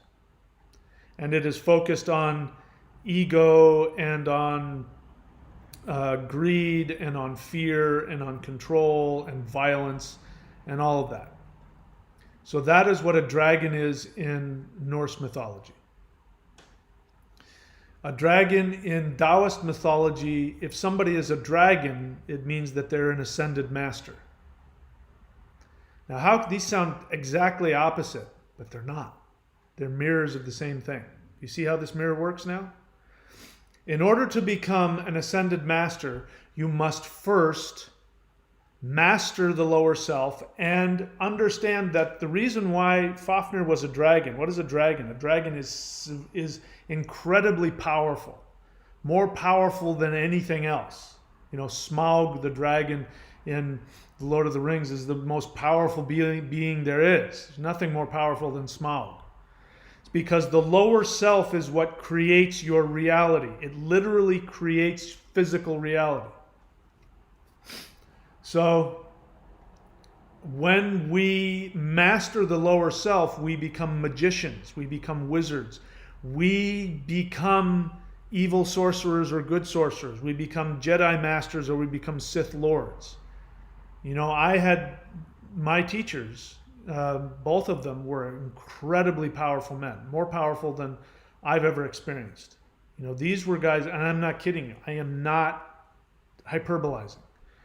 You took my teacher's teacher and you put him in a room unarmed with 10 people with knives and guns, he'd be the only one that would walk out. I mean, the power that he had was unbelievable. But he was stuck in his lower self. He was a bully and a narcissist. He was a Sith Lord. He would be so furious if he heard me say that, because he wants to be a Jedi Master, but he's not. He's a Sith Lord.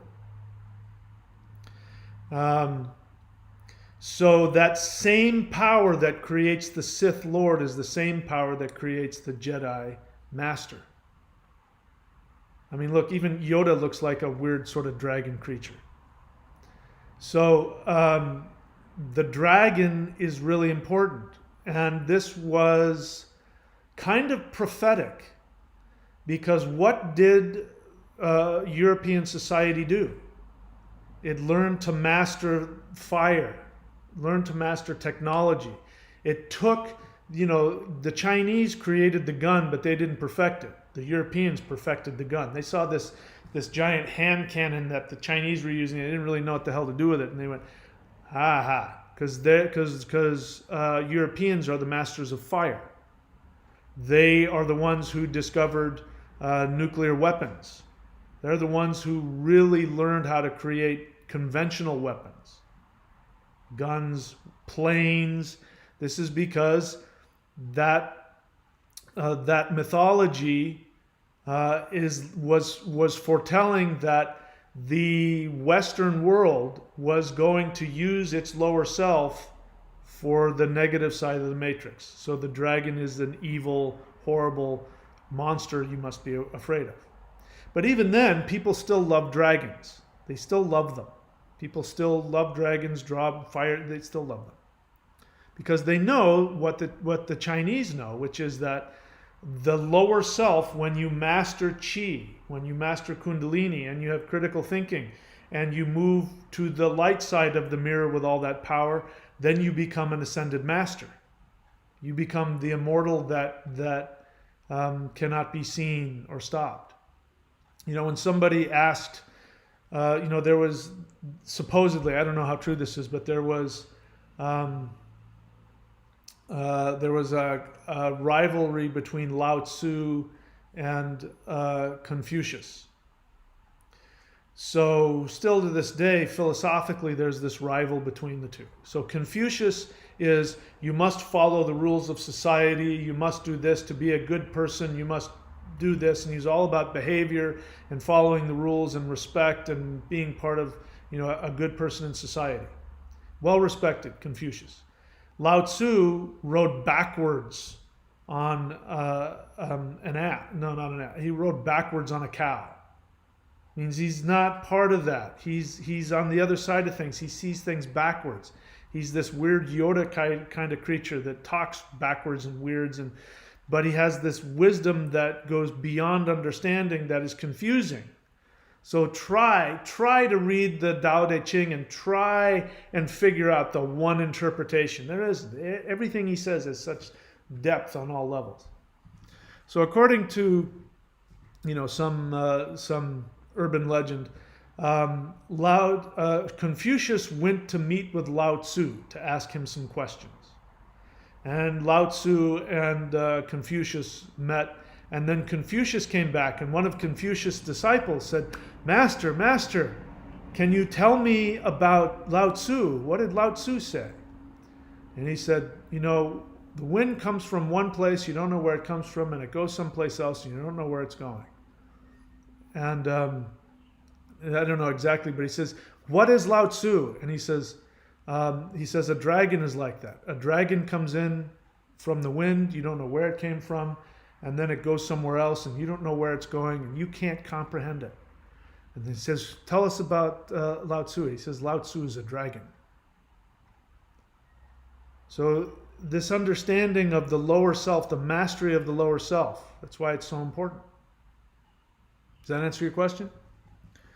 Because you're asking about white dragons and north and yellow and all that. I hope that answers your question. Question, dragon symbolism in relation to the ego. Okay, I think I answered that. Chris Miner, honest feeling, part 2. With being in California, my girlfriend and I are both facing the choice to get the jab or have no work. I decided not to a while back. She feels as if she has no choice and has a bad heart. I despair for her and don't know what to do about the situation. I cannot abandon her, but I don't know if it will be possible to pay rent and survive here. I feel for you. Honestly, my response has to be that you have to do the research and come to the decision that you feel most comfortable with, and of course talk to a medical professional that you trust. I give links on the Odyssey page to medical professionals that perhaps you can talk to who can best help you with that. What else? Honest feeling, Olivia Rackley says, I too have been suffering intensely, not every day anymore, but I was suffering daily in states of despair and rage at humanity for having become so brutal, apathetic, and demonic. Thousands of people are dying right now for no good reason. It's beyond tragic.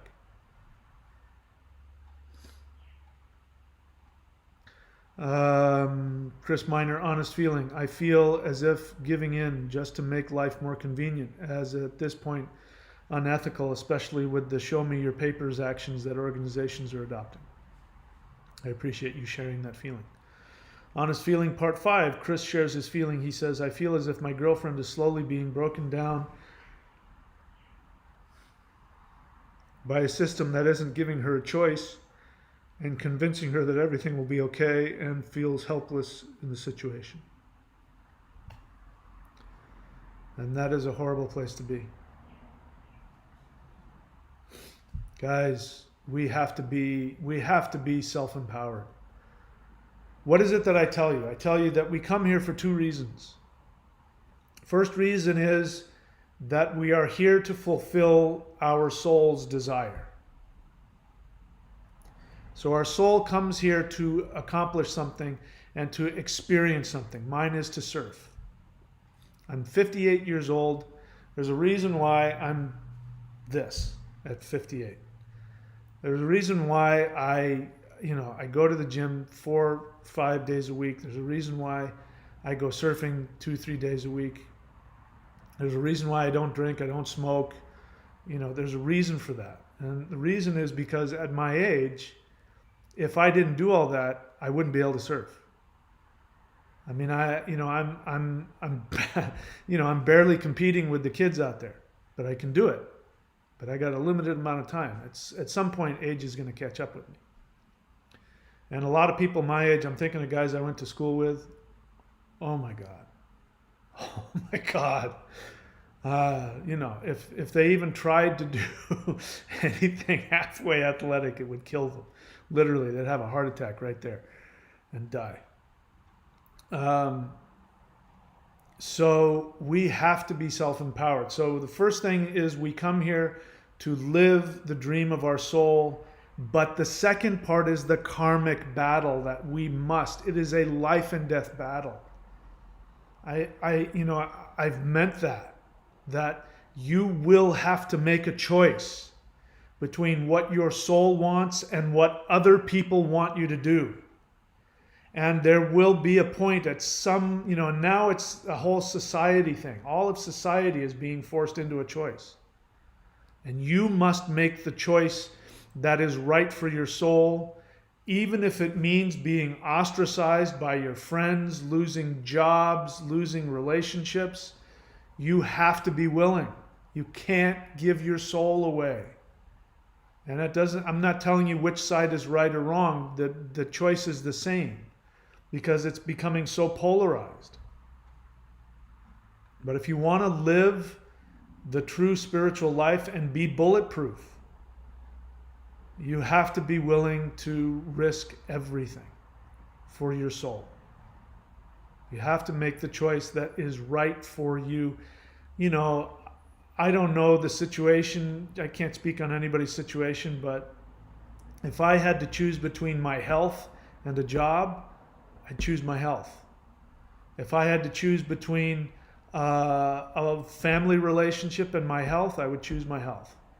If I had to choose between a marriage or a love relationship and my health, I would choose my health. I've done it numerous times. There's a reason why I'm not married. So it was literally that choice. If I stayed in that marriage, it would have physically destroyed me. I had to get out for my health, which meant I had to follow my soul desire. It's one and the same. It's now a societal thing. This is the 2 sides of the mirror. This is why the dark side of the mirror is going to lose. Because what's going to happen is that the actual effects of people making these huge choices, you can't avoid the karma. And the elites who are in control are going to make trillions of dollars in the short term. But my prediction is, maybe in 5 years or 10 years, we're going to look back at this time and there are going to be people who are going to be labeled as criminals, who are going to be labeled as murderers. We're going to look upon this time in the same way that we look upon what the Nazis did to the Jews. But the whole world won't see it for a while. But the negative impacts are going to be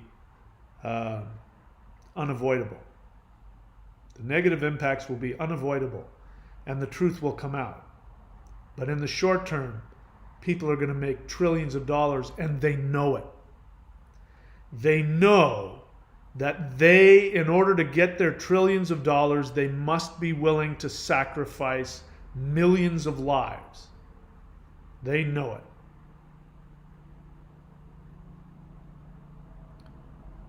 All right, what else? Tamu and Gina, honest feeling. I have made the choice, much to at least 2 of my grown sons' chagrin. I must follow my soul, what is right for me. Yeah, good for you.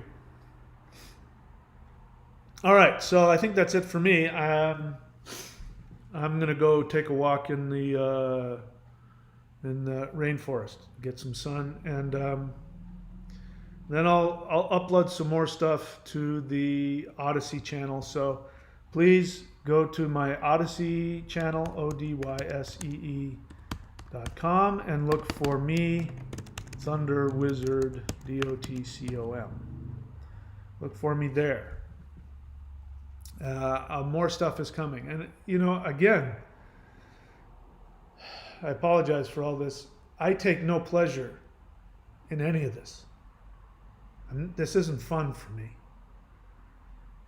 And I get upset because there are people who, there was one guy who left a comment on my channel on Odyssey who was wanting to get self-righteous and self-indulgent about them and talk about the enemies. And, you're focusing on the wrong thing, Mike. You need to focus on the evil overlords. And I said, you know what, man? We need to focus on what's important here. Thousands of people are dying every minute. We need to focus on what's important. So the stuff that I'm going to reveal, and I'm going to finally reveal what I think is going on the deepest levels, both literally and spiritually. And I take no pleasure in it.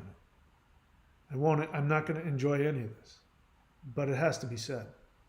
So go join me on that other channel, and yeah. We'll see what happens here. Olivia Rackley is talking to Chris, so I don't need to share that. Chris can read that for himself. Glubwub, question. In context to the law of correspondence, when humanity in the aggregate... But I don't see the rest of your question there. It's already too intellectual for me. My brain can't figure it out. Vincent.thunderwizard.com. I finally found my soul desire and have overcome my resistance to it. Feels good. Congratulations. I'm very proud of you, my friend. Okay, so that's it for me. Yeah, I gotta go talk to Mother Ocean for a while. So I'll see you guys when I see you. I'll see you over at the other channel. Take care of yourselves.